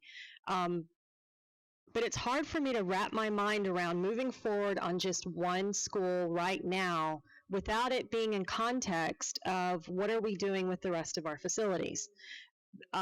Because if we do that, it almost boxes us into a corner somewhat. Much like, quite frankly, when we made the decision to rebuild the middle schools back in 2010, without considering at the same time what was happening in our elementary schools. In hindsight, that probably should have been all one discussion, and we might be in a different place today. So I have that same apprehension with moving forward on just one elementary school, knowing that we have several in South Scottsdale, as Mr. Richard mentioned, that we need to be considering as one big plan. I'm just hesitant to take these baby steps and not really know how the pieces of the puzzle fit together. I understand your comments, Governing Board Member Kirby. I think in my opinion that architecturally, by way of design, you can look at a facility and have it be able to model an intent that may come along. There is a process. It takes a while to be able to develop a plan. There's a lot of work that goes into being able to establish this brick and mortar by the start of school next year. A lot. And so there's much discussion. And I would think that we would be able to, as a district, with administration and educational staff members, to be able to say, this is where we would like to go. Here's a nugget of where we would like to go, and begin to input that into some of the planning that goes into this. Because in planning, and again, my opinion, there's always opportunities to be able to fit FF&E and or fit the shape and or the use, the environment, if you will. Before we get to those environments of education, so that students are actually in spaces, we deal with issues such as land planning, traffic planning, and some thought processes that don't get right into the building planning itself. And so I would say that there's an opportunity that exists at 68th Street and Oak, and it is an opportunity that we would not want to not pursue, in my opinion, again. But I also understand your comment. I guess I think our disconnect is, I see the facility master plan as much more than rebuilding all of the elementary schools smaller. I see it as a discussion and conversation around maybe some K-8s, definitely programs, where they're going to go, maybe even some new programs. And we haven't had that discussion for Tonalea, nor have we had it for any of our other schools. So I see it more than just the building and the environment. I see it as, you start with the programs, you start with the grade levels, and that's where you start to spill into, well, if we do want a K-8 in the south part of our district, how does that affect other schools? How many schools can we sustain? What programs? And it just ripples. And to move forward right now on Tonalea in a silo, it really makes me nervous. As much as I'm interested in this financial concept and leveraging the IDA, and I appreciate the work that Ms. Hartman and Dr. Peterson have put into this so far, and the Phoenix folks, I'm just wondering if we couldn't either A, accelerate the facility master plan so that we don't hear about it in January, maybe we can hear about it concurrently with this, or B, delay this until January when we can hear about the facility master plan. And maybe the IDA could be used for more than just Tonalea. I don't know. Or maybe we decide at that time that government-backed bonds are the best way to go. Or maybe it's a combination of both. So I'm just disconnected right now. Thank you. Mrs. Hartman, did you have another question? I thought I cleared it. Madam President, members of the board, I'd just like to respond really quick to Board Member Kirby. I'm sorry, Dr. And that is, financially, I think we're only going to be able to afford one project unless we pass a bond to get additional revenue to cover costs. So I would love to do it with multiple projects, but I don't believe we will have the capacity financially to do that other than this. So that's why we have a constraint for one facility. So that's the only issue is looking at trying to leverage it to other ones. I don't think we'll be able to. So just to clarify what I think I heard you say, you earlier mentioned that you believed we could use the proceeds from the sale of the Ed Center property to pay for this, correct? You need to correct me if I'm misstating. No, you're right, to pay part of it, because what I'm looking at is probably an interest-only type of loan, a bridge loan for 10 years. That gives us the next 10 years to be able to pass a bond to pay off the principal of it. Okay, which leads to my next question. If we didn't pass a bond in those 10 years, what would pay for this? Great question, and that's part of what I think would go into the package that Mr. Aller and then would be taking to the banks, is we would be having to look at some of our revenues from community education. We made money in community education this year, several $100,000. So we would look to, instead of having that go to a different program, it would be dedicated possibly to payment of some of this. Looking at some other areas.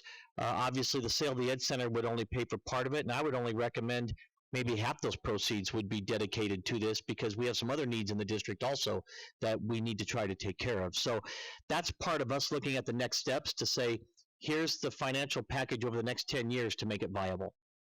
Okay, and so by law, could M&O dollars ever be used to pay for this? M&O dollars could not. Okay, that's good. But capital could, and we move a fair amount of capital into M&O. So if in fact in 2017 the state trust land kicks in and you have some capacity there, we could pull back some of that capital money and use that also as an interim. So there's multiple things that are, I think, on the horizon that we would want to look at and offer. Okay, thank you for addressing those concerns. Can you elaborate or respond at all to the timing concerns of the facilities master plan as a whole for the entire district and how this fits in? Sure. Madam President, Board Member Kirby, I think we can look at accelerating the master plan. One of the things that I had sent to you last week's board report is looking at using a platform to get that community dialogue, so it's much more richer dialogue, but also it's dialogue that, for lack of a better term, is safe dialogue, because sometimes in our community forums we have individuals that are very vocal that make sure they are the first ones to talk, and everyone else then is sometimes quieted or afraid to talk. And so these platforms allow not only great dialogue, but it then sends back and allows you to rate other people's dialogue in a safe forum and pull it together. And some of the Spokane, Washington was a school that just used this for their bond process, extreme, and they hadn't passed a bond for a while. They had problems, extremely successful. So I would like to look at that as a possibility, accelerate that. And but it's got to be several steps, because they first do the initial gathering, and then what I would propose in working with the board would be to probably have 2 scenarios of bonds that people could comment on. A scenario A and a scenario B of bond program packages that people could comment on based on the initial first comment. So we can work to accelerate it, and I think that's probably a good thing. But if we want to try these on parallel paths, because we don't have to, we can do a lot of things and a lot of work ahead of time before the governing board would approve this. And as you heard from Mr. Salgado, the city council and his board at the IDA, which if you look at their board, there's some very high power people on there. You've got the Helios Foundation, you've got some major law firms on there, some finance people. So these people are very, very viable, and they've done over $1 billion worth of work. So I think we could do a couple of things. We could get direction to accelerate, and at the same time, maybe work this a little bit parallel up to the point where until we get that final, we don't pull that trigger. So that may be some of the way we go, because until the governing board approves it, it won't move forward. There's just no way. So we can do both of those. Yeah, and thank you for being open to accelerating the district facilities master plan. That would be important to me. And the other hesitancy that I have here is, if we say, yes, go move forward with this, and then we get more detail back, and it doesn't, there's pieces of it we don't like, then there have been times in the past where we've been accused of changing our minds at the 11th hour. And so I don't really have enough information to give direction as to say, yes, go move forward, because I really don't know what we're moving forward with. And it's not the financing piece, and it's not the players, it's the bigger facilities master plan. You're absolutely correct. And let me put one more monkey wrench in this whole thing for you. And I've been working with the governor's office staff, and his staff is about ready to announce some criteria for the achievement district. And we are prime to be one of those districts because we are one of 9 districts that have received an A all 4 years in a row. We are one of prime position to be a participant in the achievement district in $25 million. Obviously, I'd like to get all of it, but we may only get $1.5 million. But that's another $1.5 million I could put towards this project. Supposedly, in the next month, those applications will be ready for us to submit. I'm going to make sure we're the first ones to submit on it, so that we can try to get those dollars. And the projects are exactly what we're looking at for Tanalea. They're looking to do partner with our high achieving schools, with some lower achieving schools, with the lower socioeconomic. So I've been talking with the staff, and I think we have a pretty good opportunity to do some things there. And so I would like to put that into this basket also, to help make it viable moving forward and to help defray the cost. So I think there's a lot of moving parts that I just want to hear, yep, I think continue to explore, versus if you're saying, nope, we're not interested at all, then I'm not going to even move forward anymore because we have a lot of other things to do. So that's really the interest tonight, is there interest? And then we will have plenty of time to bring it back for discussion and debate. I just want to be very, very clear. My feedback is, yes, continue to explore, but my hurdle is going to be the larger facility master plan, and how does this project fit into that? Mrs. Hartman, did you have it? Your light keeps coming on. That's why I was asking. It's on. Yeah, thank you. Okay. First of all, Dr. Peterson, I just want to thank you for bringing this forward. You moved this forward quickly, and I think it's because a significant component of that is your financial expertise, that you're able to bring this type of quality of a transaction to us. So I just appreciate you pushing this out here and forward. And it does feel a little chicken and the egg sometimes. Do you do it in a work study? Do you do it in a public meeting? And the real intent was to do it in a public meeting, so it just creates the open dialogue, so you know what we're talking about and the innovation that we're exploring together. I would support this moving forward. I think it's an innovative, high-quality transaction that has a lot of potential. There's a lot of demonstrable success in the past. I think SUSD is always a wonderful partner to work with on these types of opportunities. The consideration that I look forward to in our going forward discussions is, for me, I don't see this, although I'm open to accelerating a facility master plan, to me this single transaction shouldn't change it may accelerate the master plan, but it shouldn't drive the facility master plan. So what I would like to consider, and what I would be interested in Terry's view and then the community input as we move forward, is there something that is unique enough about Tanalea? And my just kind of going in position was, it was a community that lost a community school, and it got, pushed a couple miles away, and there was a lot of passion to support that community school. So are there a set of circumstances that would make this particular transaction unique enough to accelerate it, yet still honor the facility master plan? And do we have enough information and foresight as to what the needs of that community look like, right? Because we're building a school 20, 30, 40 years, 60 years based on how we are able to pass bonds. But can we create the future of this school in a realistic way and not feel like we're compromising it by accelerating it by 6 or 12 or 18 months? Because I think that's the delta that we're talking about, is being able to do this maybe a year sooner or two sooner, assuming we can move forward on a capital bond. So how does that fit into the needs of the community today, and is it unique enough so that we can justify moving forward in this transaction sooner than later to benefit the community? So, thank you. Mrs. Perleberg. Okay, wow. Thank you, Phoenix ID. Thank you for being here and this wonderful work that you do, and for opening your doors to public schools as well. Yes, I can attest this is very new to us, and this is the beginning of the conversation.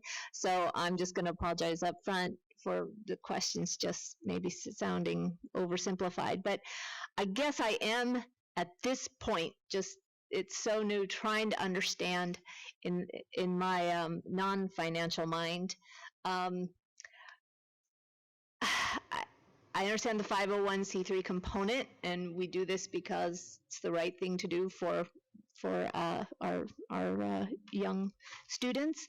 I guess what I'm trying to understand is if this is a model that a lot of charter schools have used, and we're saying that if we use this model, it's a bond that will be paying it off. And I'm trying to understand how charter schools do that, because it's always been my understanding that, you know, they cannot run a bond on a ballot. And so I'm trying just to understand how that model actually looked and where we would be different and what challenges we would be looking at that maybe they wouldn't. And is that great question. As you know, charter schools get about $1,800 more a student, and so they use some of those additional revenues, and they are not restricted for M&O type revenues, so they can use that money to pay down this type of debt. Okay. And so a lot of times they will structure these, and Gary can correct me if I'm wrong, or Juan, for a 20 or 30 year type of loan, and then they pay it down with that additional dollars that they get. What's interesting is some of that's going to change in the future because of the phase out of the additional charter funding. So they're looking at what they can do for some other revenue streams also as they move forward. And so it's changing, and it's a changing environment. Okay. So if I said just trying to catch up. So if we pass a bond, and this is included, that's great. If not, does this organization assist with ways of additional revenue that would cover the loan? Or, I mean, I'm just trying to see any potential, like, fine print details that might be like, whoa, what? You know, I'm just trying to see any. Obviously, it's hard at this state. Madam Chair, if I may, first of all, it is a very complicated process. It took me a while to figure out, and it's ever changing. So please, no question is too silly to ask. And I think if you do decide to move forward, we will make ourselves available to have conversations with you more specifically about transactions, other similar transactions, and obviously, as you ask for documents, prepare to share with you the documents and walk through the different scenarios so that you're fully informed when you get the opportunity to vote on this. But to answer your question in regards to the charters don't have the ability to issue their own debt. So really the only way they can do that is either get a bank loan, period. The other is to get private foundations to help them finance, and there are several foundations that have helped finance schools, and then they'll carry the debt for a period of time. Or the third is to seek financing through industrial development authorities, IDAs like ours. And so as Dr. Peterson said, all we are is provide the conduit for tax exempt, which is going to give them lower rates. But I will tell you, a lot of times their rates are not going to be as low as a district issued bond, because obviously the only backing is the revenue flow coming from the transaction and the collateral on the real estate. So there is no backing from taxpayer or anything. So sometimes the markets will give a favorable rate of maybe a point and a half higher for charters than they would for districts. So, and the debts are longer, between 25 and 30 years, much like a mortgage. And typically these are fixed rates. And in some cases, some larger operators choose to get a rating agency to look at this, which could help with the interest rate. In some cases, they choose not to. So, and investors at this point, particularly in Arizona, have been very interested in education bonds. So every transaction, including the Higley, was oversubscribed with investors willing to finance, and that also received favorable ratings at the market. But everything is driven by the market when it's at, and I think that as you talk about acceleration, you have to keep in mind the interest rate factor, because there's some concern or discussion that rates are going to go up. They may not, but a lot of it is just timing. And I think where charter schools have found it easier to work with us is that they move with the market, so that they're able to move quickly to look at some of their structures and their financing, and then take advantage of the markets that are available to them, particularly the rates. Okay, thank you. Thank you. That's, I guess we have a long journey ahead of us possibly, because I too, yes, I think I would be another voice that would say this is worth delving into, but I'm also going to be a very strong voice in stating that having been a stakeholder, parent years ago that was involved in the conversation of what South Scottsdale needs to look like in the future, what we need in that whole community, and how we want to fit in a vision of what SUSD looks like going into the future. I have always believed that that conversation is wrapped up in a bond from day one, because it does involve strategic building. It involves ideas and philosophies that fit the community's needs. And so there are just so many factors that I've always thought we have to paint very clearly what that area of SUSD looks like for the future and build it that way. And then hopefully they will come. So I guess I too want to add that voice that if we're going to push forward with this, we got a lot of work to do. But thank you. Thank you very much. Mr. Jackson. I'll be real brief. It's been on this topic a long time. I just want to say I agree absolutely with my colleagues, and Board Member Kirby brought up a great point. This has to be a part of a discussion of the whole. We certainly need to get more color on the master plan for the facilities master plan for South Scottsdale. This is one component. On the same token, I absolutely applaud Mrs. Hartman and Dr. Peterson and this creative thinking outside the box potential financing vehicle for getting the Tonalea school potentially rebuilt more quickly. So by all means, I guess where I come down is with everybody is that I'd love to move this forward, but I thought Pam made a good point. Maybe it is something that we should move forward, but get a little further down the road with the facilities master plan for our South Scottsdale before we make any. This is a component of that and an important one. So anyway, thank you for your presentation. Mrs. Kirby, did you have another question? I did, and they came to mind as Ms. Perleberg was talking, so appreciate you entertaining me. Board Member Perleberg has a great point in that when she talked about the bond represents what the support of a bond would represent what the community is looking for. She's right, and this process somewhat circumvents the voter approval. If paying off this loan isn't part of the bond, if that makes any sense, because we don't have to get voter approval to move forward with this. The board is the approval, and that's where it stops, as opposed to a bond, which is the entire community approves moving forward. So I just wanted to put her comments in the context that I was processing it. Related to that, Dr. Peterson, there's another financial question. So if this is, let's say, about 2.5%, and a government issued bond is about 4%, and we were to put paying this off in the government issued bond, aren't we still paying the 4% to pay off the 2.5%? Help me out. That was going to be my question.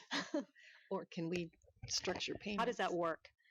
That's part of what we would look at for some structured things. So that's something we would definitely take a look at, because we may be able to, as we move forward, free up some capital. But one way or the other, you're going to end up paying. So you may end up paying, and that back when you do it. I think though, and remember, you can put it in the bond and not use it, because a bond has to be, when you pass a bond, you have 6 years to sell the bonds, and then you have 3 years to get the money encumbered, so you have a 9-year window.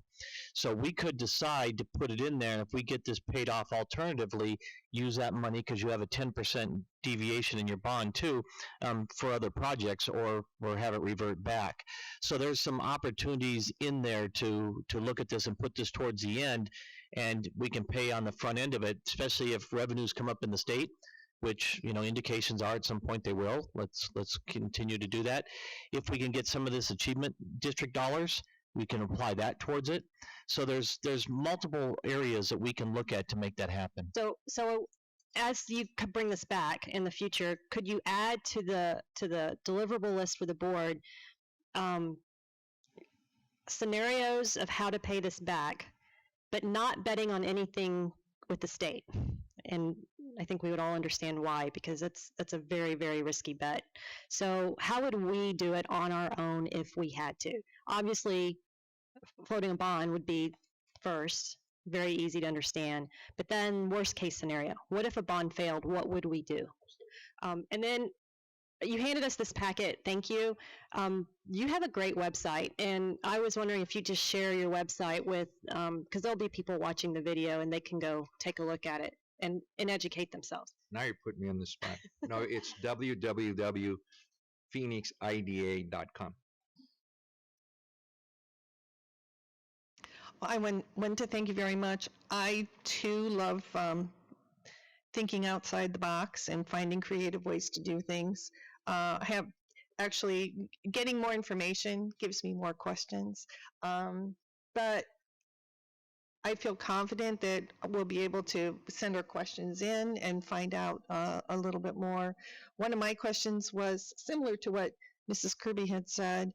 If the interest rate that we might be able to get, because I do, conjecture is that they're going to be going up.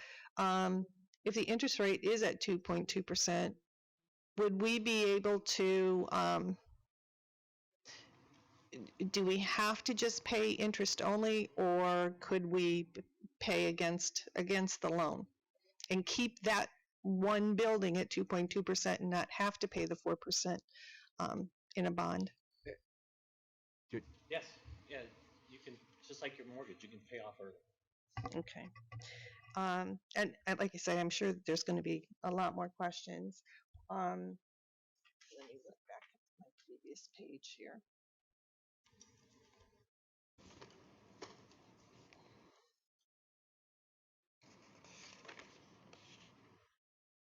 Oh, can you just tell me quickly, would the interest rate be variable, fixed, and fixed at the time of signing, fixed at the time of closing? All that will be negotiated at the time of the transaction. Okay. And yeah, I just wanted to make the comment, and not necessarily to you, but in retrospect to one of the comments that Mr. Richard made, that because of open meeting laws, this might look like a really clunky process, but we have to have information discussion items first. We have to have them in public. So even though we do get, even though we get some advanced materials ahead of time, this is our only chance, our first chance to talk about it as a board, to express, to each bring our concerns forward. And like anything else we do, it's customary that we have at least one, maybe two, sometimes more information discussion items first before it comes to a vote.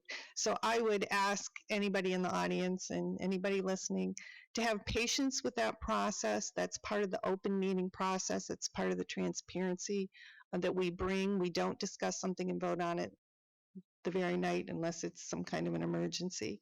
So just one point to let people know, and there will be time for input, plenty of time for input. Okay, anything else, Dr. Peterson, to wrap that up? Okay. Thank you, guys. Thank you so Thank you for much. having us this evening. Thank you. Do we have the back? Yeah. Is Jim here? Bill here. Bill's here. Or Bill?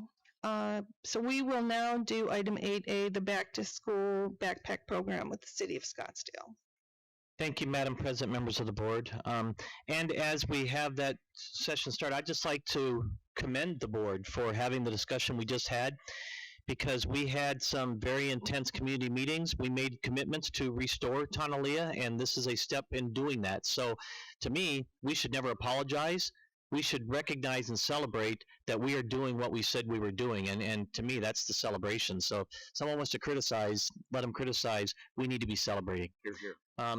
I would like to introduce Christine Harrington and Mr. Bill Murphy's here from the city of Scottsdale, and they're going to share with us the back to school backpack event that took place the week before school. And this was an incredible event, and I just need to say thank you to all for everything they did to reach over 800 of our students and make the start of school special for them. Yay, that was great. Madam President, governing board members, Dr. Peterson and Sandra, thank you so much for the opportunity to present. This was a beautiful, extraordinary opportunity to see our students really be well served and I think well prepared for the first day of school. We definitely had the privilege of setting them up for success. Vista Del Camino has been holding a similar event for 40 plus years, but safe to say this was bigger and better than any year previous, and really has set us up to, I think, in the future serve even more students. But this year it was more than 800 out there. So just a real phenomenal thing that happened, our community coming together, all different walks of life out there to really support our students. So it was an awesome thing to see happen. And I'm going to invite Bill Murphy up here from the city of Scottsdale to share some of these highlights. And you each should have a fact sheet now in front of you that'll help guide you through some of these facts. Thanks. Thanks, Christine. Madam President, members of the board, thank you very much for the opportunity to come and talk to you tonight. We, as you see on our fact sheet, the goal really for this program this year was to take it to a new level. We wanted to develop some partnerships that we already had, but just to really reinforce those.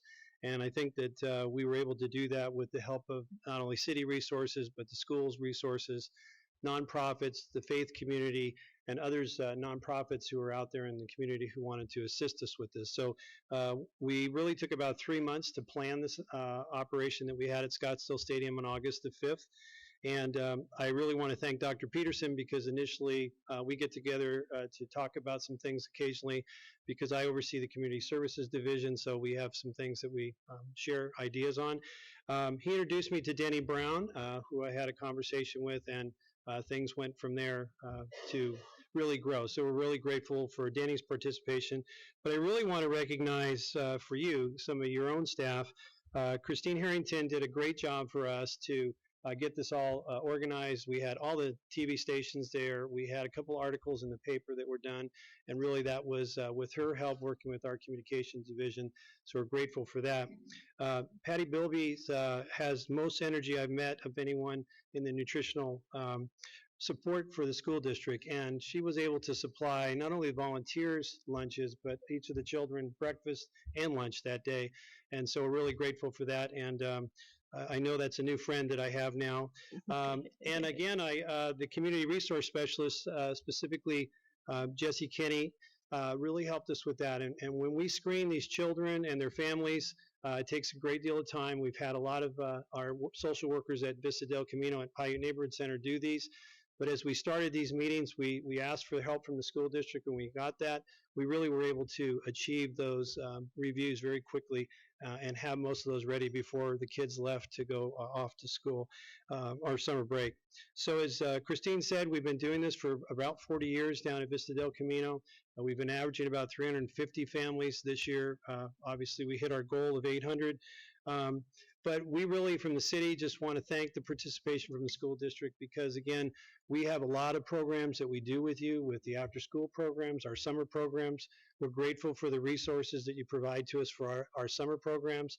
And so I'm going to take the time now to introduce Eugene Munoz Villabene. He is our Human Services Manager. He's at Vista del Camino, and I'm going to have him kind of go through the fact sheet with you. But again, thank you very much for the invitation tonight. Thank you, Bill.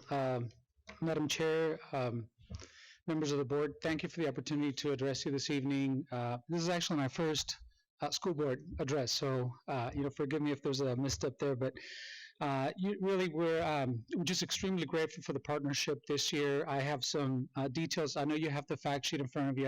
I think just for the public, I'd like to be able to highlight some of those figures. So not only did we hit the 800 mark, we actually assisted 832 school children, and we're very proud of that.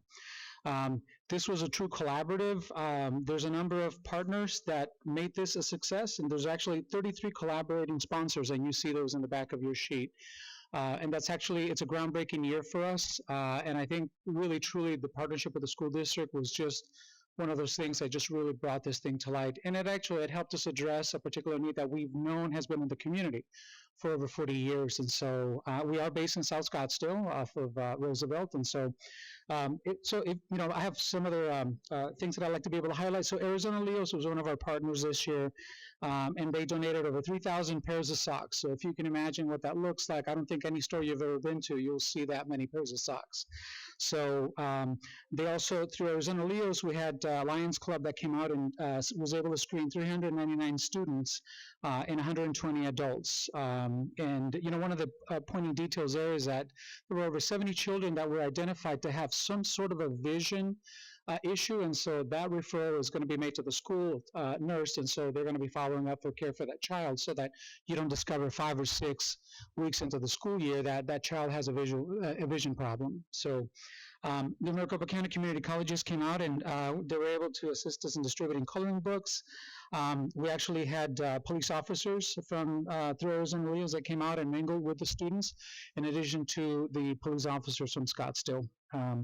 The City of Scottsdale Library provided 900 grade level books given to children. Concerned Citizens for Community Health, which is a Scottsdale-based nonprofit organization, was the fiscal agent for the event. And so an estimated $25,000 were spent on clothing, backpacks, including donations from Scottsdale Firefighters Association, NextCare, POSA, Scottsdale Charros, individuals and civic and faith organizations.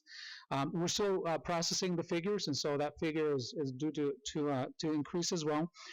In addition to that, through grant funding through Salt River Pima Maricopa Indian Community, there were another $7,070.23 that were used to buy school supplies and so forth for the program. Volunteers, we had 144 volunteers in addition to staff that worked a combined total of 722 hours on a one-day event. Typically, over the last 40 plus years, we've done this over 2 days. There's some challenges, and I have to thank Bill Murphy for that in squeezing everything into one day, and then the wish of the partners. We actually were able to get that done in a long day, but very worthwhile. City staff hours, we had 37 city staff, combined 284 hours in work effort, and I have a feeling that my staff were actually underestimating those hours, and so I'm reviewing those as well. Through Dignity Health, the NOAA folks came out, and there were 350 NOAA bags that were given out, and flyers and promotional items. Blankets, we had 360 blankets that flew out within the first 6 hours of the program. Families were looking for that. Although we're in the middle of the summer and it was over 100 degrees, people still wanted to take blankets with them. 900 toothbrushes, 216 dental screenings. Through POSA, the Police Officers of Scottsdale Association, and I really have to send them a big thanks. They actually paid for 860 pairs of shoes. And that is so that not only the kids in the program get addressed, but also families that we're still seeing as school has already started that are coming in for backpacks and things like that, that we can actually give them a pair of shoes, new pair of shoes. All the items are brand new. And so we're very proud of that. They also had, a photo event. They distributed coloring books. We had mascots. The Phoenix Suns mascot was out there. The POSA mascot. I'm sure actually Artie from Scottsdale Community College was out there, quite colorful, and then there were a couple of other ones too. And again, Bill has already thanked the nutritional services, and we really have to thank them for really, they just did a fantastic job during the event. And so, Dr. Peterson, thank you very much for making that a possibility for us. In-kind donations, so far we're still processing donations, and we're still getting checks, people that actually heard about the event that are contributing for next year's program, and we're very much looking forward to that. I'll probably say this publicly, my staff don't, we're looking at 800 for next year, but I think we're going to exceed that for sure. So I guess they'll hear it now. But, we're probably looking at the possibility of 900 or maybe even 1,000. And so in-kind donations, $10,073 in in-kind donations. Those are backpacks coming into the back of our center and so forth. On the back, I won't go through all the listing, but you see the school supplies that the children were able to receive. We're going to be reviewing those. We're going to go back to the schools. We have Rosita Pinedo, who's actually the coordinator for the program. And she's actually going to be meeting with some of the principals over the next couple of weeks, and we're going to be reviewing that to see what else is it that the teachers are requesting of the children so that we can provide that during the event at no cost of the children. And again, I already mentioned the 33 collaborating sponsors, and you have a list there. And so with that, we actually have a video presented for you. And so again, I thank you for your time. And thank you, Jane.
I just want to thank the city too for all that they did, bringing all of these partners together, because it was really a phenomenal event and a rare opportunity, I think, for people to come together, and nothing was handed to anyone. Rather, they were able to go shopping and find the shirt that they really appealed to them and the right shoes. And a shout out to POSA again, because if they didn't have the right shoe color or size or style that student wanted, they were given a voucher so that they could go to Payless and get what was going to make them feel good that first day of class. So I think that it was something worthy of being highlighted again. And so thank you guys for making all of this possible. And I just have a few quick screens to go over. And again, some of the district efforts here. Our community specialists, they worked very hard this spring and summer to identify the students, and they worked closely with Vista Del Camino through that process. The day of the event, they were also there on site to help parents register and navigate through all the different bases, and they assisted many families filling out those free and reduced applications on our eCoach.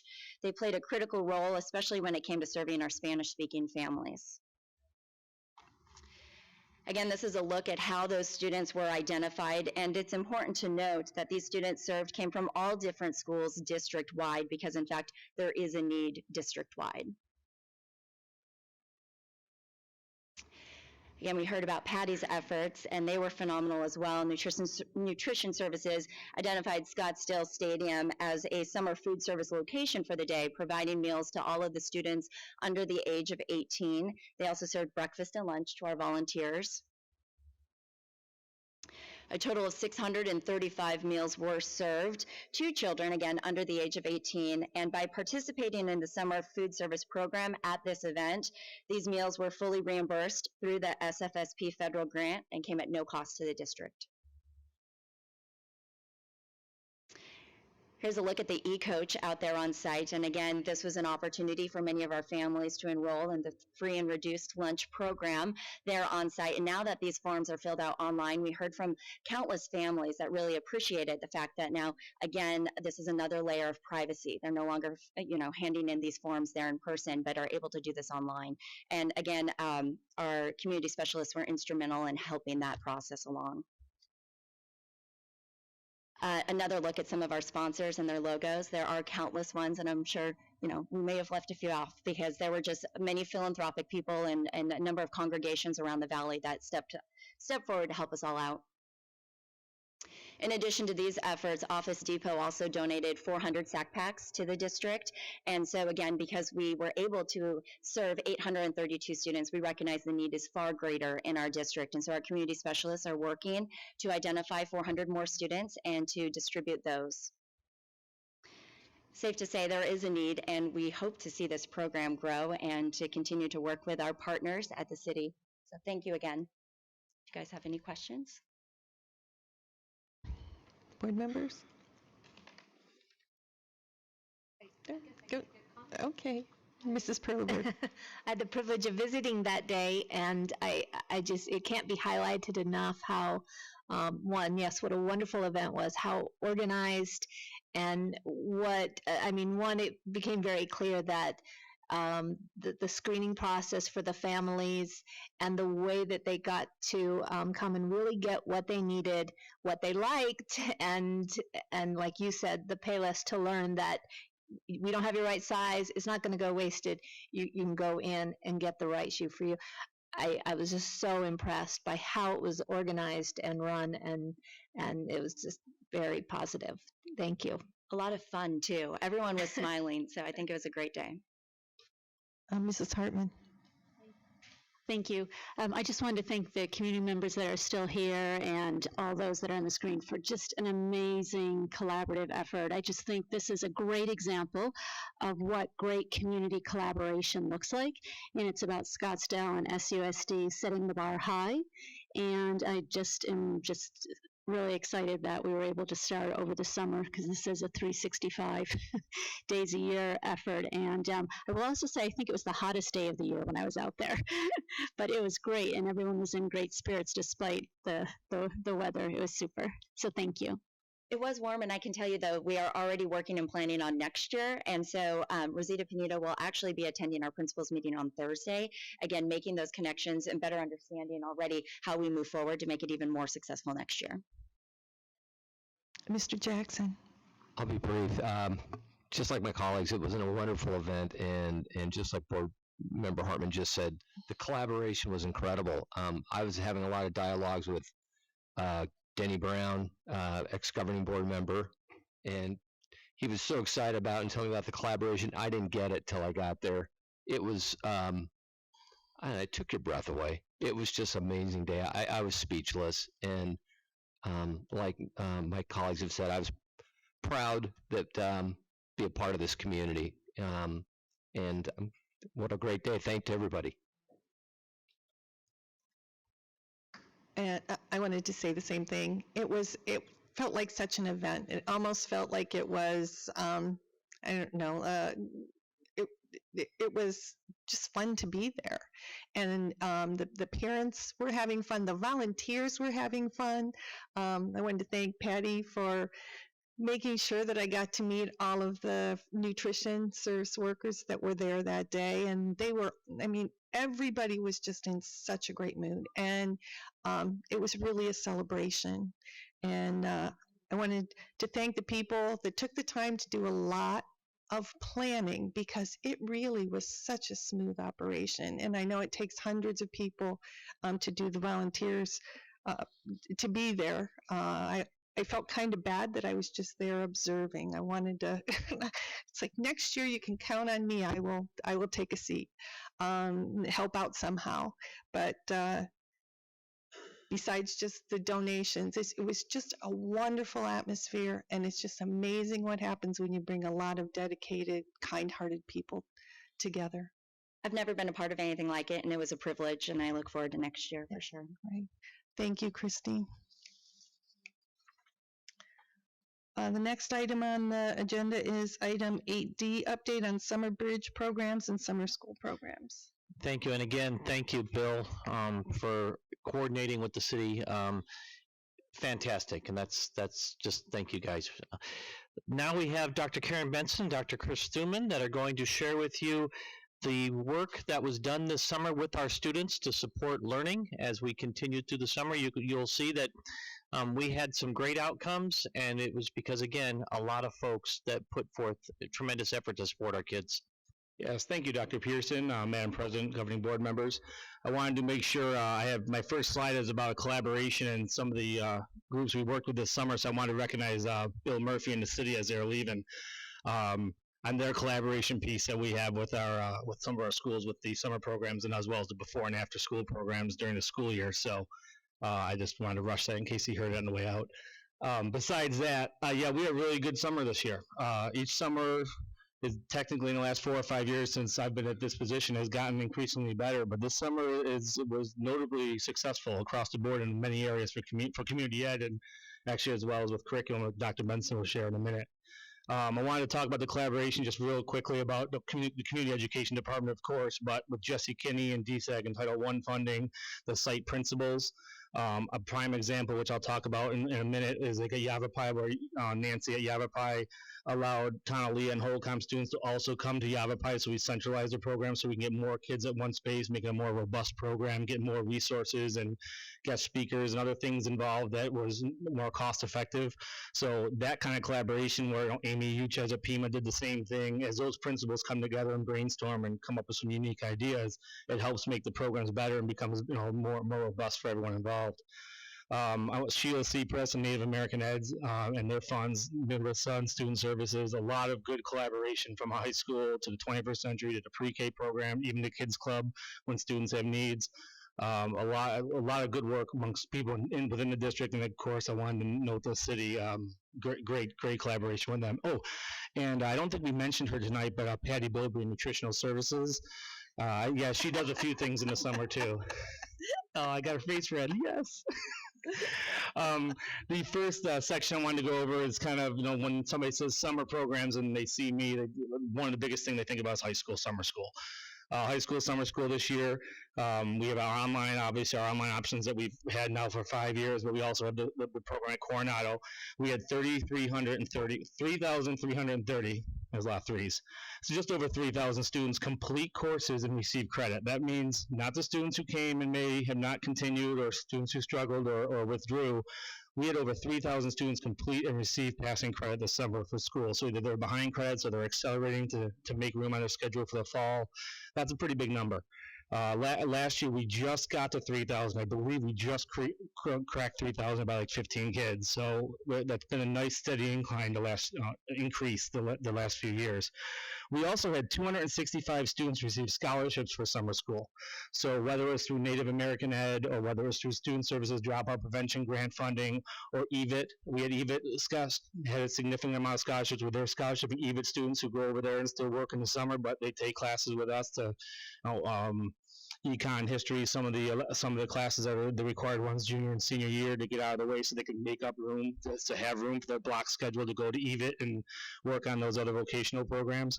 So I guess I should also mention another collaboration with EVIT, as we talked about the city as well, the collaboration with EVIT and how we've worked together the last few years and grown that relationship has been nice too. So that's summer school. Kids Club. So then we go it's a little shorter kids, go down to the elementary and early middle school. We have 2 camps for Kids Club. We run one at Hopi and we run one at Redfield. We try to get 2 areas of the district as best centralized and easy to get to for as many families as possible. We had a little over 200 students enrolled to 2 programs, but the one thing I want to note on here is, when you think Kids Club before and after school programs, the general thought is childcare. It's parents are working till 5:30. They need somewhere for their kid to go after school, so that becomes, the normal connotation. But our Kids Club programs over the years have become very, very, very much a part of the campuses. I mean, this year alone, and Mrs. Dr. Sacco, sorry. First name basis, huh? Dr. Sacco had worked with our our program this summer, and now we have PBIS integration into Kids Club programs at all the sites. So we're already seeing the first weeks of school at Copper Ridge and Desert Canyon, some of the sites, the collaboration between the site teachers, the after-school staff, and the site administration, and making that all become a cohesive program, which is good. It's been the goal of it for years, and we're actually starting to see the results of it. But in the summer, as well as, childcare, we also have field trips each week. So Oregon Stop Pizza, where they go and build and make a pizza from scratch. The Candy Company, which I'm sure all the parents are appreciative of. Diamondbacks baseball game. I know Dr. McNeil, he had to leave early, but he was here. He went as one of the chaperones on that. That was a blast. 150 kids in the bleachers at a Diamondbacks game is always entertaining. So there's a lot. There's a lot of other things that go on at the programs, which are good, and it's hard to highlight. I can bring them up here, and we can throw them in a flyer here and there, but parents and kids talking and word of mouth is really how that has grown over the years, and it's becoming more and more robust as each summer. Oh, I went the wrong way, sorry. Athletic camps. Behind me to my left, which I know the cameras can't see, there's a gentleman named Chris McKenna, who is a wonderful special ed teacher in our district, who also, this is his first year that he helped me run summer athletic camps. So his job was to go out and work with all the coaches and corral them all in and make sure we have programs going on where we know they're going and everybody's covered with facilities. And he's probably smiling because it was really easy and it wasn't that stressful, but he did an awesome job with it. So I know he's here to observe a board meeting as a part of a class, but I wanted to also give him credit for the job he did this summer. We had, for athletic camps, just under 2,000 students district-wide enroll and take them. Most of them grades 6 through 11, most of them middle and high school. But that's significant. That's a good number. We're talking every high school had them. All 5 high schools had at least 3 camps at each. Some high schools had a few more than others. Some of it's coach dependent. Some of the high schools were going through coach transitions this summer too, so some of the programs kind of had to shift around. But that's a good number for us. That's actually a little higher than we normally would see. So that was good. Early learning. So 2 summers ago, when we were moving the ECCs and Tonelli and all the stuff we talked about 2 hours ago, we couldn't do a program, so we had nowhere to go. So we're too busy moving everything around. So we actually got a summer program together this year at Pueblo, when we had about 45 students go through it, which was good. Pueblo is a nice centralized location. Pueblo is where we also opened the infants room again this year, which we used to have a couple years ago. We brought the infants program back. And that's the only campus that has it. So for a summer camp, it makes sense to be there because that's the only room that I legally can have infants, and I have all the equipment and all the stuff to do. If we go to other campuses, I have to start limiting what ages can be there because of licensing and the regulations. So, but it was good to bring it back for the first time, all day camp, and we had students there. I was happy to see that. We were actually worried in April and May, looking at our room like, oh my God, is anybody going to come? And end up becoming good. So that's something that we're going to grow and build on moving forward. Oh, enrichment. We also had a few other small camps that we just generally just put together and call enrichment. They don't really fall under summer school. They don't fall under athletics. So, for instance, the fine arts camp at Saguaro, we have that's a band and strings and vocal camp that every summer Miss Wright handles there. Mountainside has a reading and writing, the academy-based program they do, and they did a tech and science piece to it this year. But between those programs, we had another 165 students that are being serviced that wouldn't have been serviced before. So those programs are very site-based or very teacher-driven. The staff at Mountainside and Eileen Wright at Saguaro, they come to us and say, I got ideas, this is what we want to do. So we work with them to try to build the programs, something that is more unique and fits what their strengths are. And the last section is 21st Century Grant. So 2 years ago, we went back out and applied for 21st Century Grant, and we got 10 awards for all 10 of our Title I schools, which is remarkable. It's also a ton of coordination the first year through. So this year we had just under 1,200, 1,196 students in our summer programs with 21st Century Grant. We had ANLC had a camp a program that went for 4 weeks in June. Tavan, Supai, Ingleside, Coronado, they all had individual site programs. Pima and Navajo combined together on the Pima campus. The principals and the teachers from both sites worked together to make a combined program so they could get a little more robust and pool money and make it a little more cost effective. And we did the same thing at Yavapai. with Tonalea and Holcomb. So this was our first summer with this, a lot of kinks to work out, but this was a big piece of this program was the City of Scottsdale as well. City of Scottsdale was our partner in this, where they had aftercare, and we would have academics all morning, and they'd have activities and programs until 5:30, so it was a full day option that was free to families, no costs involved at the Title I sites. So it's a very good, it's a very similar program to what we do with Kids Club and those at Redfield and Hopi. So it was good to see. This I can see is going to become much bigger next year. I guarantee this slide's going to have it's going to have more numbers and some more stuff to talk about. First summer through, 10 sites all in their first summer doing it. There's only one principal that was here 4 years ago when we had the first time, so there was a lot of learning through the spring on how to plan this. But it was still having 1,200 students the first time through. It was very, very, very good. So I know Dr. Peterson mentioned in his comments earlier, when you add all those numbers up, we had 6,700 students, just over 6,700 students in a program of some sort between June and July in just community ed. Now, I'm going to pitch it over to Dr. Benson. She's going to talk about the other side of the summer programs. Good evening again, all. Not sure I can rival summer camps and trips to the D-backs game, but one of the areas we've been very purposeful to provide an opportunity for summer learning for our kids continues to be our Math Summer Bridge program. So I appreciate you all and Dr. Thuman allowing us a little bit space in this presentation to share a little bit about what that Summer Bridge program looked like across SUSD this summer, along with the number of students that participated, teachers that participated, and the metrics we are going to continue to look at to gauge our success in offering this bridge program.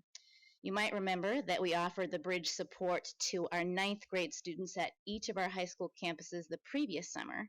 So I'm happy to report that we were able to continue that, and we added a math bridge support to identified incoming 6th grade kids across the district to provide targeted support as they transition to the middle school. Our main goals for these bridge programs are to further develop the foundational skills our students need to be best prepared for the next level of math, to foster confidence in our kids and their math abilities by providing a safe place for them to explore math, and to support our students' transition to the next level as we host our summer bridge programs within learning communities to allow our students to acclimate to the campus they'll be attending in the fall and meet some of the teachers from that campus as much as possible, both levels. In order to get ready, last spring, our teachers and principals considered previous AIM scores, benchmark scores, class grades, and teacher recommendation as the criteria to identify our kids that would most benefit from remediation and intervention math support at grades 5 and 8, so incoming 6th and 9th graders.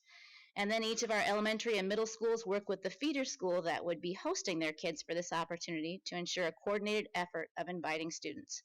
And that was huge. So I just want to do a big shout out to our building principals, Drs. McNeil and Von Nechten, our teachers, members of our curriculum team, community specialists, and Jessie Kinney and those in her department for their collective efforts to make this happen.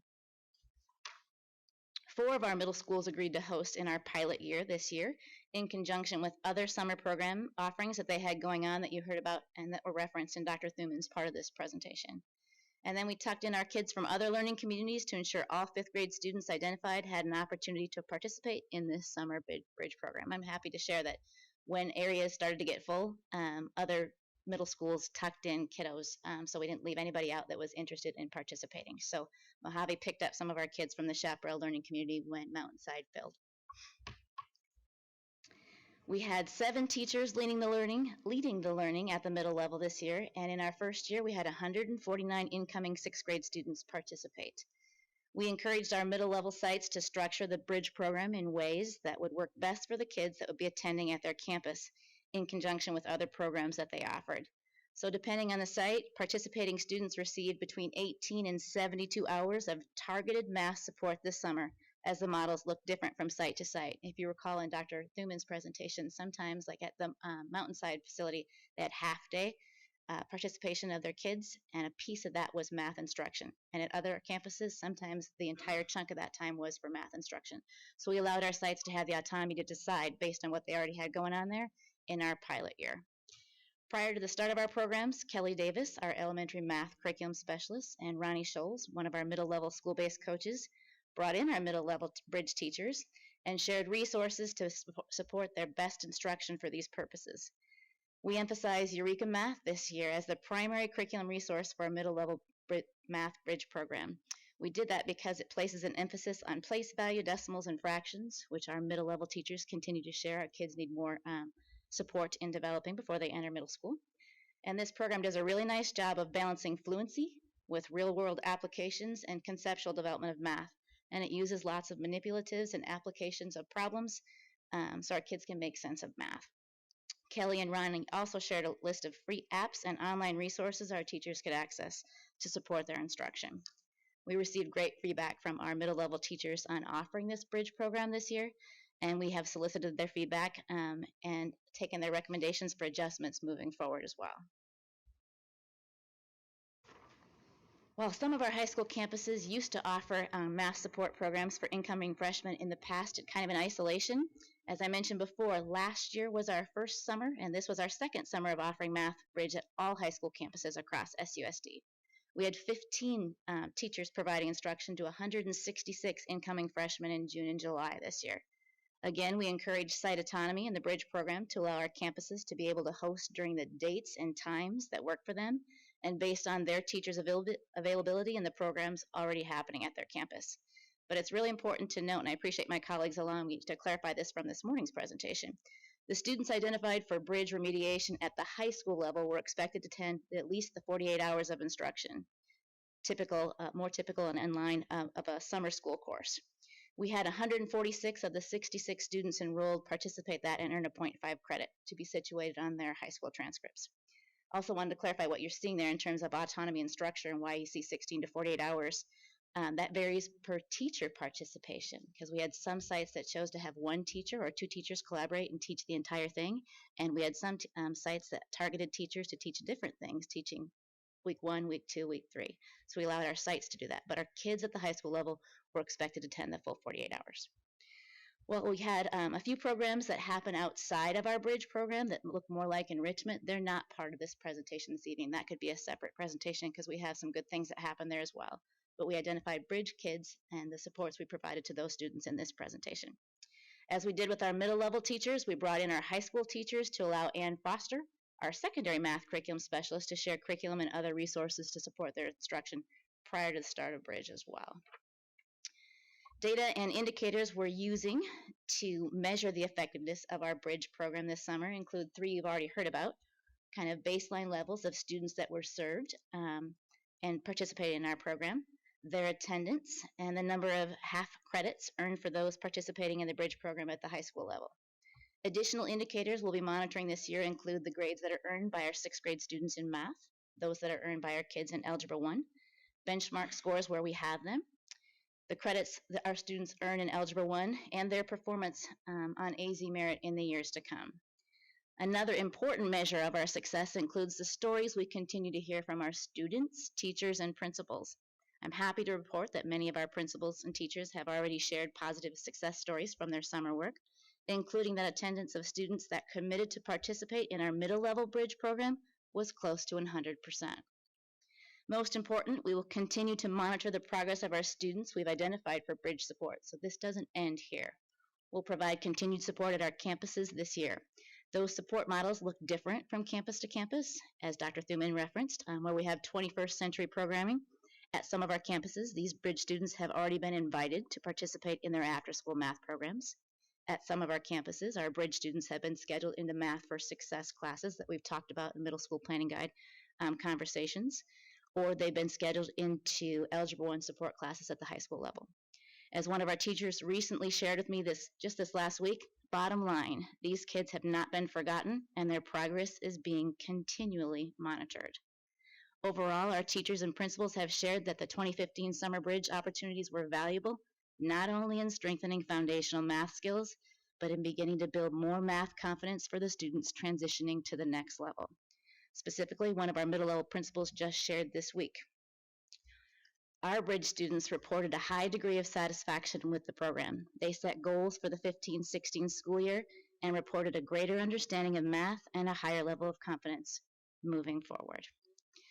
Overall, great stories of success so far in our Math Bridge program, and we look forward to monitoring the other indicators as were referenced in the program or in the presentation this evening.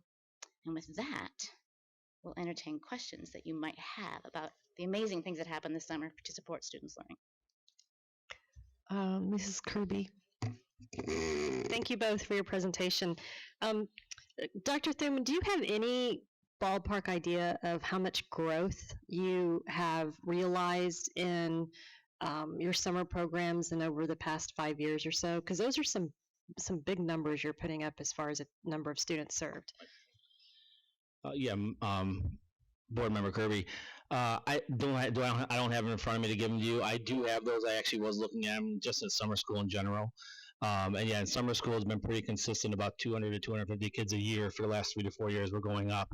But when you look at kids club and athletics, and then I can pull all that together and I can just email you guys. That'd be awesome because those feel like really big numbers compared to 4 or 5 years ago. So, and also they feel big on our end too. And I really liked your presentation because it was really easy to follow. It was, a page per program, and I hope you might give consideration to putting that presentation on your website. You're part of the SUSD website, because it would be a very good tool for interested parents to, before they pick up the phone and call you and say, hey, what's this about? They could kind of educate themselves, because those were good snapshots. Yeah, that's a good idea. We can do that, sure. Yeah, I think that'd be good. And then, Dr. Benson, thank you. Quick question. So this was, the summer bridge programs were invitation, but they weren't required, correct? As you continue to evaluate the program effectiveness with the benchmarks, probably my idea would work better with benchmarks than teacher grades. You might consider looking at the control group of those who were invited and did not attend compared to those who were invited and did attend, to see how their scores, what the delta is. Madam President, Board Member Kirby, I think that would be a great measure to include, along with when we didn't host a program at one of our middle schools. We know that we had some attendance from some of those schools, but did we get as many as we wanted? Because we couldn't offer it at all of our schools. So I think that would be a good indicator and measure of success moving forward. And also, it's a good selling point for the future if you can demonstrate to families, if your child goes to this program, look at the academic growth they will realize, as we've got history to show you. Great feedback. So it's just a thought. Thank you both for your presentation and for your work on all of this summer programs. This is good stuff, so thanks. Mr. Jackson. Dr. Thurman and Dr. Benson, great presentations. I agree with Board Member Kirby. Chris, I'm just so overwhelmed with the success of the summer programs that you're providing our families, our community. You are knocking the cover off the ball, truly. And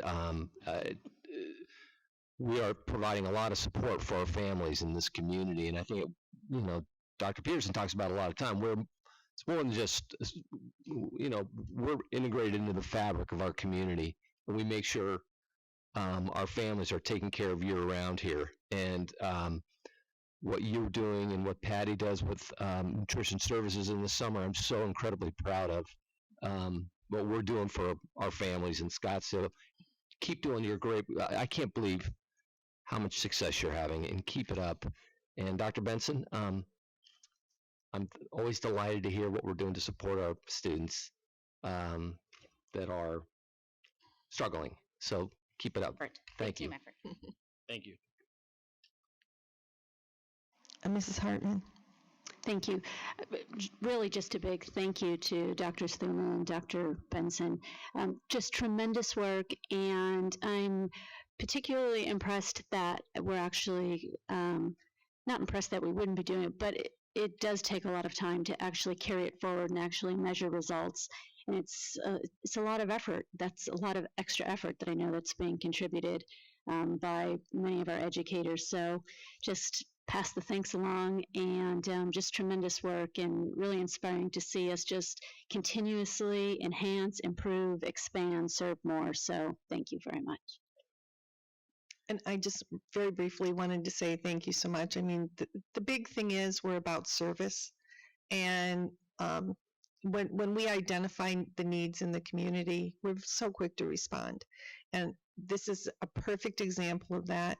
And it just, again, the creativity, the way that our employees find ways to do things. I mean, if it's through the grants, if it's through community resources, I've never seen the community work together as well as it has in several instances the last year.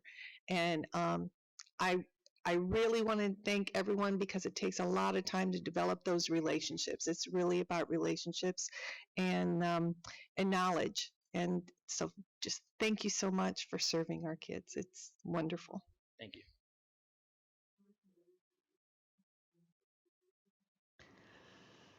Next item on the agenda is item 8E, update on enrollment and staffing. Thank you, Madam President. Dr. Holmes will present a snapshot of where we are as we started the school year. He will give you a glimpse of where we finished last year with his projection. And I'm proud to say that because of our community's efforts of supporting Override, we were able to do what we said we were going to do, and we've even gone beyond that to make sure that we have low class sizes and well-balanced classes at our schools. And I got to give kudos to our principals and assistant principals at our middle schools and high schools because they did a great job of scheduling. And they're still balancing some final kids through this last second week. But they've all done great work, and so it was a team effort. So I just need to say kudos to all of them at the sites. Well stated. Any questions? Not that easy. Okay. Good evening, Madam President, members of the board, Dr. Peterson and Sandra. Tonight I'll be providing you an update on staffing, enrollment, and class size.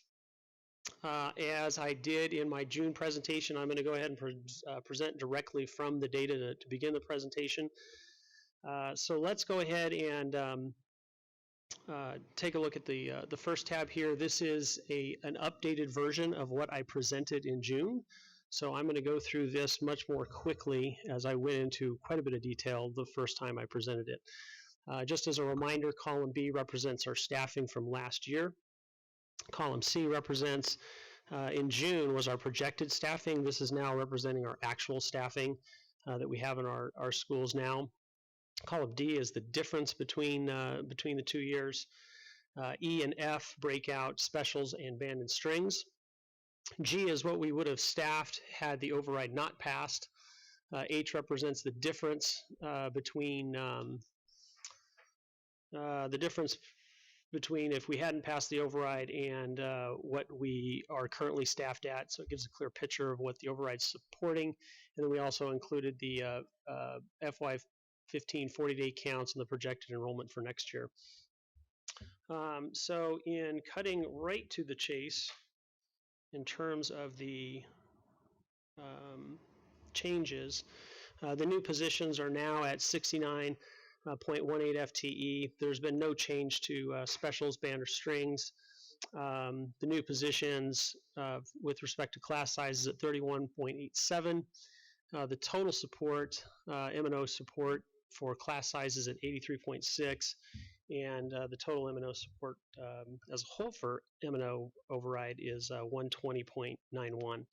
I did include a new tab on this particular sheet that shows the change between what I first presented in June and where we are at actually now. So this right here, column B, that is what I presented in June. This is where we're at now, and I did that so you could see line by line where the differences are. So between then and now, we've added some, we've subtracted some, and so you can see the detail on that. And the final story is, since then, we've added 6.4 in FTE total. So that's been the addition to staffing since June. On class size, I tried to strike a balance between providing you enough detail and providing you with too much detail. So what I have here are averages for each of our schools. I'll start with elementary. I will point out that I have provided for you a breakdown that goes, particularly our elementary schools, it actually goes grade level by grade level at each of the schools. I thought that might be a little bit too much to present in this setting, but you have that detail for your review. So here what we're looking at, I will clarify specifically if we look at E, the target average. What I did in trying to come up with something that would make sense for you all is I took the average of the target ratios. So our target ratios are 24, 26, 28, 29, 29, 29 at the elementaries. If you take the average of those numbers, it comes out to 27.5. So that's the basis that I use to compare what our class sizes are. So in F, you see the variation from that target average. And then at the bottom, you see that the average overall is a negative 0.323. So what that means is that on average across the district, we are a little bit more than 3 under our ratio. It's probably worth noting that when we talk about class size, when people ask me about class sizes, they usually mean one of 3 different things. So it's probably good to clarify that here. We do have class maxes, so maximum class sizes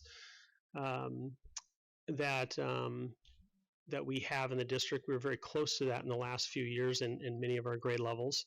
We have our target averages, our target ratios. Those are the ratios that we use to actually staff. And then we have our actual class sizes, which is the result of applying our ratios to our staffing formulas. So what we're looking at here is the result. This is the actual staffing that we see in the school. So I think we started out with really great ratios, and I think these numbers reflect that the actual class sizes are actually very good. I sure think our teachers and parents agree. It's also worth noting that I think it's always worth cautioning when we talk about averages, because that doesn't mean that it's -3 everywhere. We are going to have some classes that are going to be really close to that ratio. We do have some spots where we are maybe 1 or 2 kids over the ratio across the grade level. 1 or 2 students, not in every class, but a couple of students here and there. So, you know, it is an average. We just need to acknowledge that when we're talking about that kind of number. In K-8, that number is at -2.43, so just about 2.5 below the target ratios. In our middle schools, I did a little bit more work here, and I broke out some of the FTE so that you could see the calculation that, or pardon me, the FTE that's reported on the first tab is not actually, you can't use all of that to calculate class size. So for example, I've backed out guidance and library before I actually calculated class size so that we can actually have a clear idea of what that class size accurately is, or at least the average. And again, that's a little bit more than 2 under the ratio. High school is even a little bit more complicated. When we're looking at high school class size, we need to first look at their M&O allocation. Then we need to add in their CTE and e-learning numbers. And then we're going to subtract out library and guidance, which don't factor into class size. And that's what you're going to see here in G is the result of those additions and subtractions. Then we look at high schools. We're just a little over 2 at this time.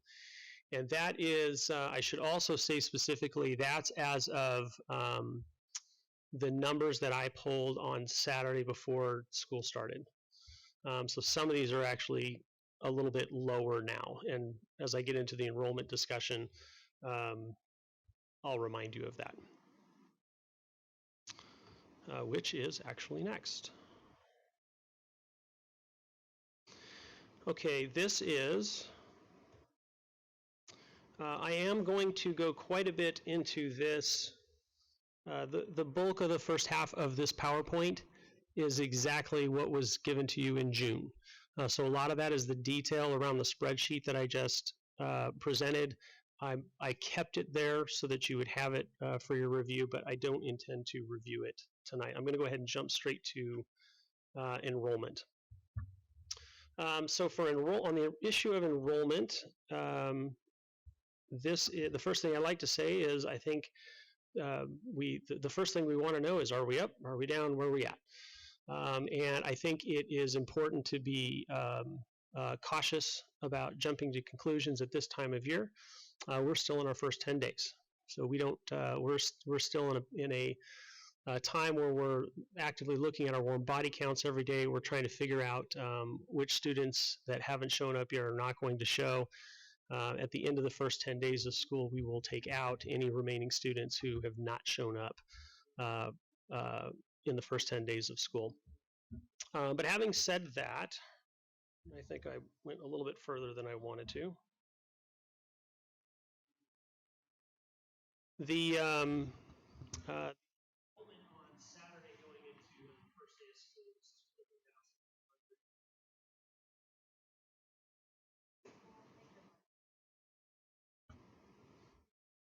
How are we doing? Okay. Total enrollment for day one was 24,343, and I will say the caveat here is I didn't capture the enrollments here that happened on Saturday, so I think there was 40 or 50 enrollments that happened on Saturday before the first day.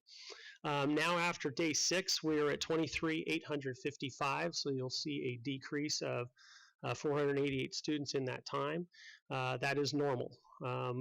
Our schools are actively contacting families who aren't showing up, and it's very normal this time of year for our first day number to drop as they pull out students that they are discovering are in fact not going to be coming to school. I will share with you that our new enrollments from last year as compared to this year are up year over year, 553. So I think that's an encouraging number. And then I'm providing this data to you because I think it gives, it's a small piece of data that gives you at least a little bit of understanding of the fluidity of our situation. Last year in the months of August, September, and July, we enrolled 958 students. So we are far from done in terms of enrolling and withdrawing students. In that same time period, we withdrew 655 students. I apologize, that was not meant to say year over year. The increase for that time period was 303 students. And then finally on the issue of enrollment, one of the things that I would say is different from this year as compared to last year, we have famously talked a lot about decline in enrollment last year, I think primarily due to the opening of a couple charter schools. We're not seeing those indicators this year that would suggest that we, might be declining in enrollment. So all in all, I believe our enrollment data is encouraging, and our class sizes, as advertised, are down. Questions?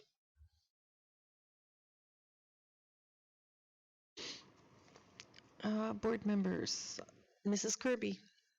Thank you, Dr. Holmes, for your presentation.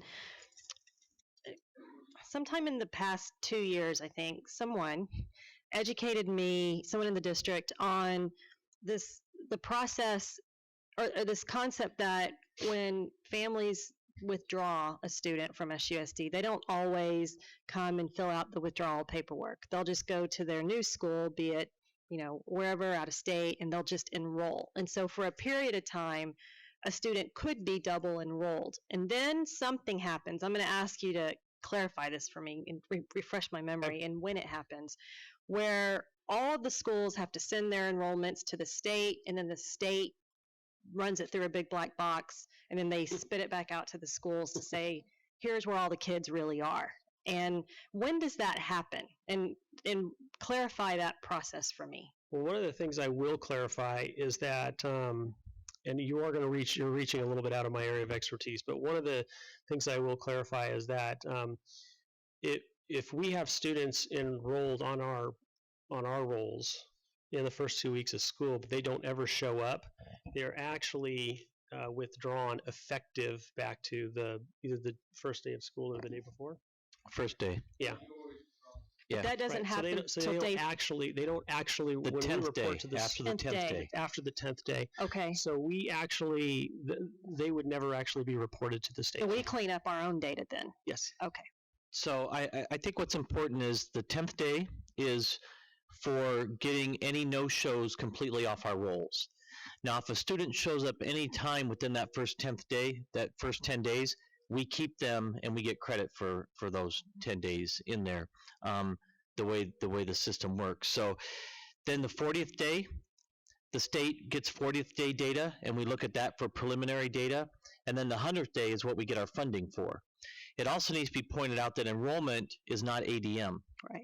Because kindergartners, we only get half credit for. So even though we have kindergartners all day long, we only get half. Preschool is not in this enrollment number either, unless they're a PANDA student. PANDA students, and they aren't in this enrollment number, but they'll be an ADM because we get funded for PANDA students. So it's really a moving target, but I think right now I can tell you that and I know I've visited every school and I've met with every office staff, and I've been there as they've been calling families. So every day where they've had absent students, they've actually called those families to say, are you coming back? Are you not coming back? Because I can say from yesterday to today, we actually cleaned up another 60 students. So we've been doing it. We didn't do it. And so we thought we were up 600 students, and we were like, oh my God, what happened? Now we have a pretty accurate forecast. Schools have gotten very good at that. Good. That's a great process improvement change, so we can stay more on top of it. So thank you. Thank you for your presentation.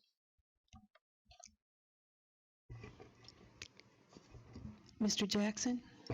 Sean, thank you for the presentation. I just wanted to say, I was looking at the class size numbers, and this is really a presentation we should really be celebrating. It's wonderful, frankly, and thank you for all your hard work, and I guess thank you for you and David and everybody's work to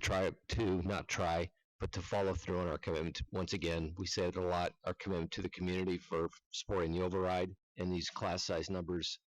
It's just something to really celebrate, so thank you. Yeah, I appreciate that.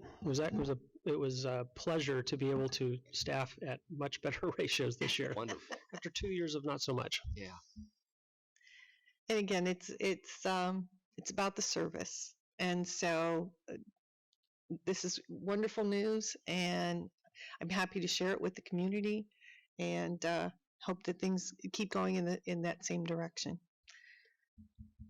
So thanks. If there's nothing else, thanks so much, Sean. Thank you very much. Madam President, members of the board, I again just want to say publicly thank you to our school administrations, and especially our assistant principals at the high schools, because they have done an incredible amount of work to balance classes.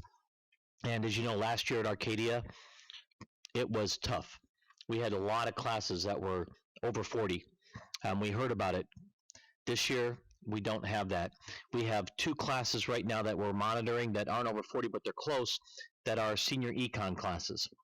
And it's because the seniors want to get out after 4th hour, so they all want to take econ first thing in the morning.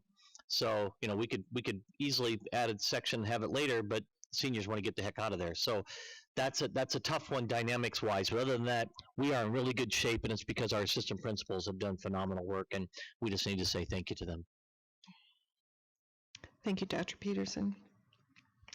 With that, the next item on the agenda is item 9, future items. Board members may propose topics for future consideration. What action item? Approving the ASBA. No, that was in consent. Yeah, we put ASBA in consent. Mrs. Kirby?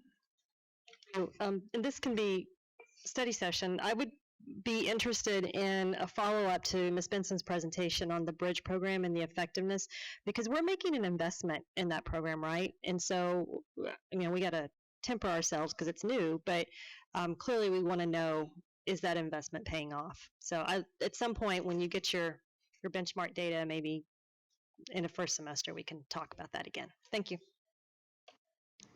Thank you. Mrs. Perleberg? With response to the earlier comments tonight, I'd like to suggest that we add to our agenda very soon a discussion on the liquidated damages issue.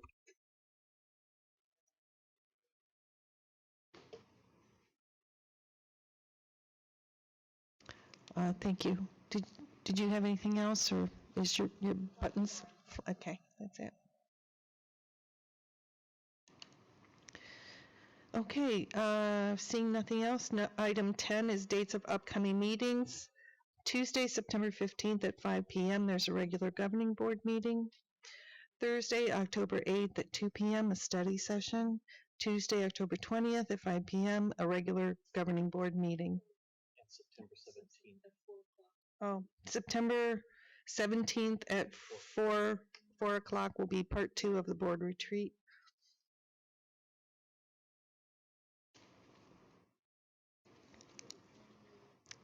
The next item on the agenda is item 11, governing board reports.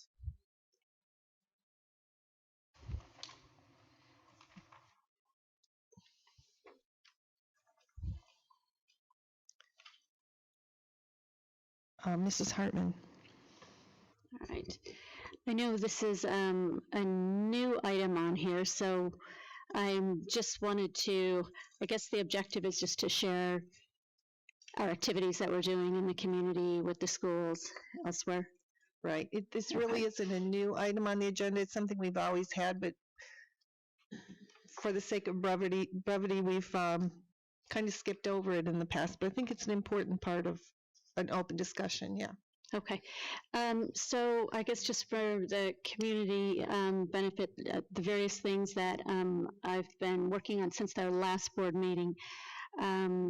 Actually, board member Jackson and I have actually been doing quite a bit of work with our Business United for Scottsdale Schools, working with the City of Scottsdale Chamber of Commerce, the Education or the Economic Development Department, Scottsdale Community College, ASU SkySong, Charos, and various business organizations to engage their participation and support of our district and the mission, which is to attract, retain, and support the very best students, teachers, and ultimately workforce in our community. Something else that was kind of interesting, and I'd like to thank Dr. Sinton for sharing this time with me, along with Dr. Peterson's support. We actually met with the Phoenix Union High School's school district school board member and their director of leadership development, and learning about some of the innovative things that they're doing to support their district administration and site leadership, and hopefully we'll be able to share more about and explore that as a board on what those things look like and what are some of the best practices that some of the other districts are sharing. Let's see, of course, the back to school event, which was great. Let's see, working a little bit with Coronado High School, Principal Tarkington, helping her, trying to support, along actually with Board Member Jackson, their breakfast, community breakfast that she's supporting for her community, and connecting her with various members of the community to support their growth of Coronado High School. I actually did met with Shelley Hummins over the summer, our principal at SUPI, introduced her to really interesting thought leader, actually educator in the country, Diane Maroney, who has an interesting project called the Project Imagine, and it's really more exploratory, but what it really is a community building and empowerment tool, and it's just an idea that she's considering and exploring with her leadership on what that might look like, and actually Dr. Sakos is a little bit familiar with that too. Let's see, and two other things. I just want to do a plug for Support My Club.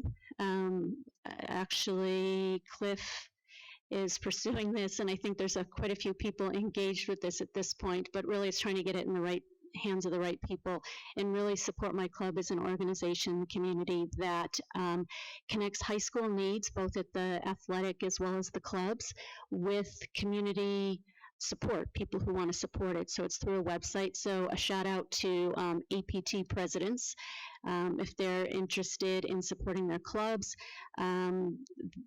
We'll figure out the right person that they should contact, but there's actually support there as well as at our high school clubs with Cliff.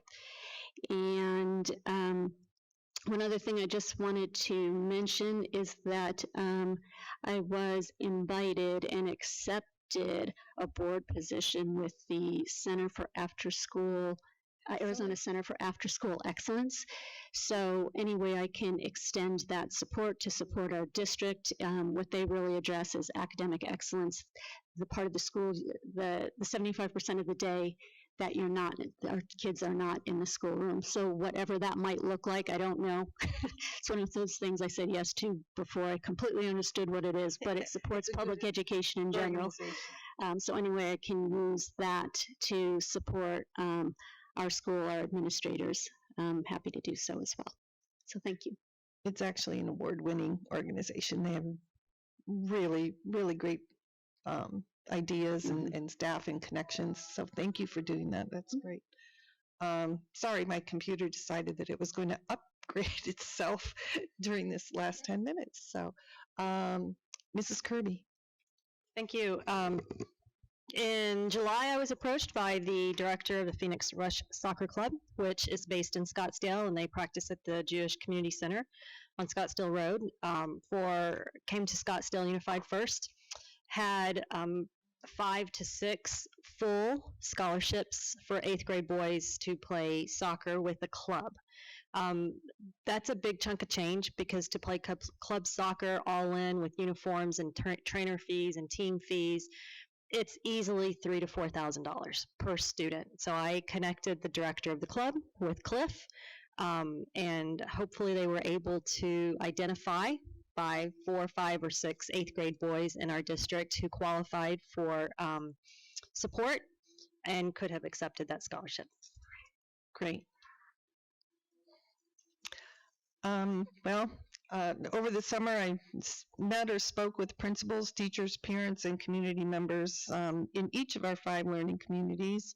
Had a nice conversation with some people from the Realtors Association, and met with education leaders from the Valley Interfaith Project. And in July, I participated in the State Board of Education Professional Practices Advisory Committee meeting. And it was such I just can't even say how much of a pleasure it was to visit and witness the collaborative back to school event, running all the bases. We've talked about that quite a bit tonight. So, and I recently had the pleasure of meeting with the new SUSD Student Advisory Board with Dr. Peterson, and I was honored to attend their retreat and the first meeting of the year. It seems like a great cross-section of involved students from all of our learning communities are represented this year, and I really look forward to a great year, look forward to their involvement. Thanks to Kyle Ross for advising the group again this year. I want to congratulate Mrs. Hartman. I understand that she has been accepted into the new cohort of the Flynn Brown Arizona Center for Civic Leadership. So it'll be very enlightening, and I'm sure you'll make some great contacts across the state and get to see how education fits in with everything else going across the state. It's a wonderful program. In the coming month, I'm going to be meeting with the Arizona Science Center to tour their maker spaces and learn about opportunities for our students. And I'll be attending the East Valley School Board Consortium in Mesa. And September 9th to 11th, I'm going to be participating in professional development for governance at the ASBA Law Conference, my favorite conference every year. And on September 12th, I'll be representing, along with Mrs. Perleberg, will be our alternate, the SUSD at the ASBA Delegate Assembly. So I want to thank all of the board members for all that they do to advocate when we're not sitting up here and make connections in the community. So with that, we have a motion to adjourn. In a second. We have a motion and a second. Mrs. Perleberg seconded. All in favor, please indicate by saying aye. Aye. Aye. Thank you very much.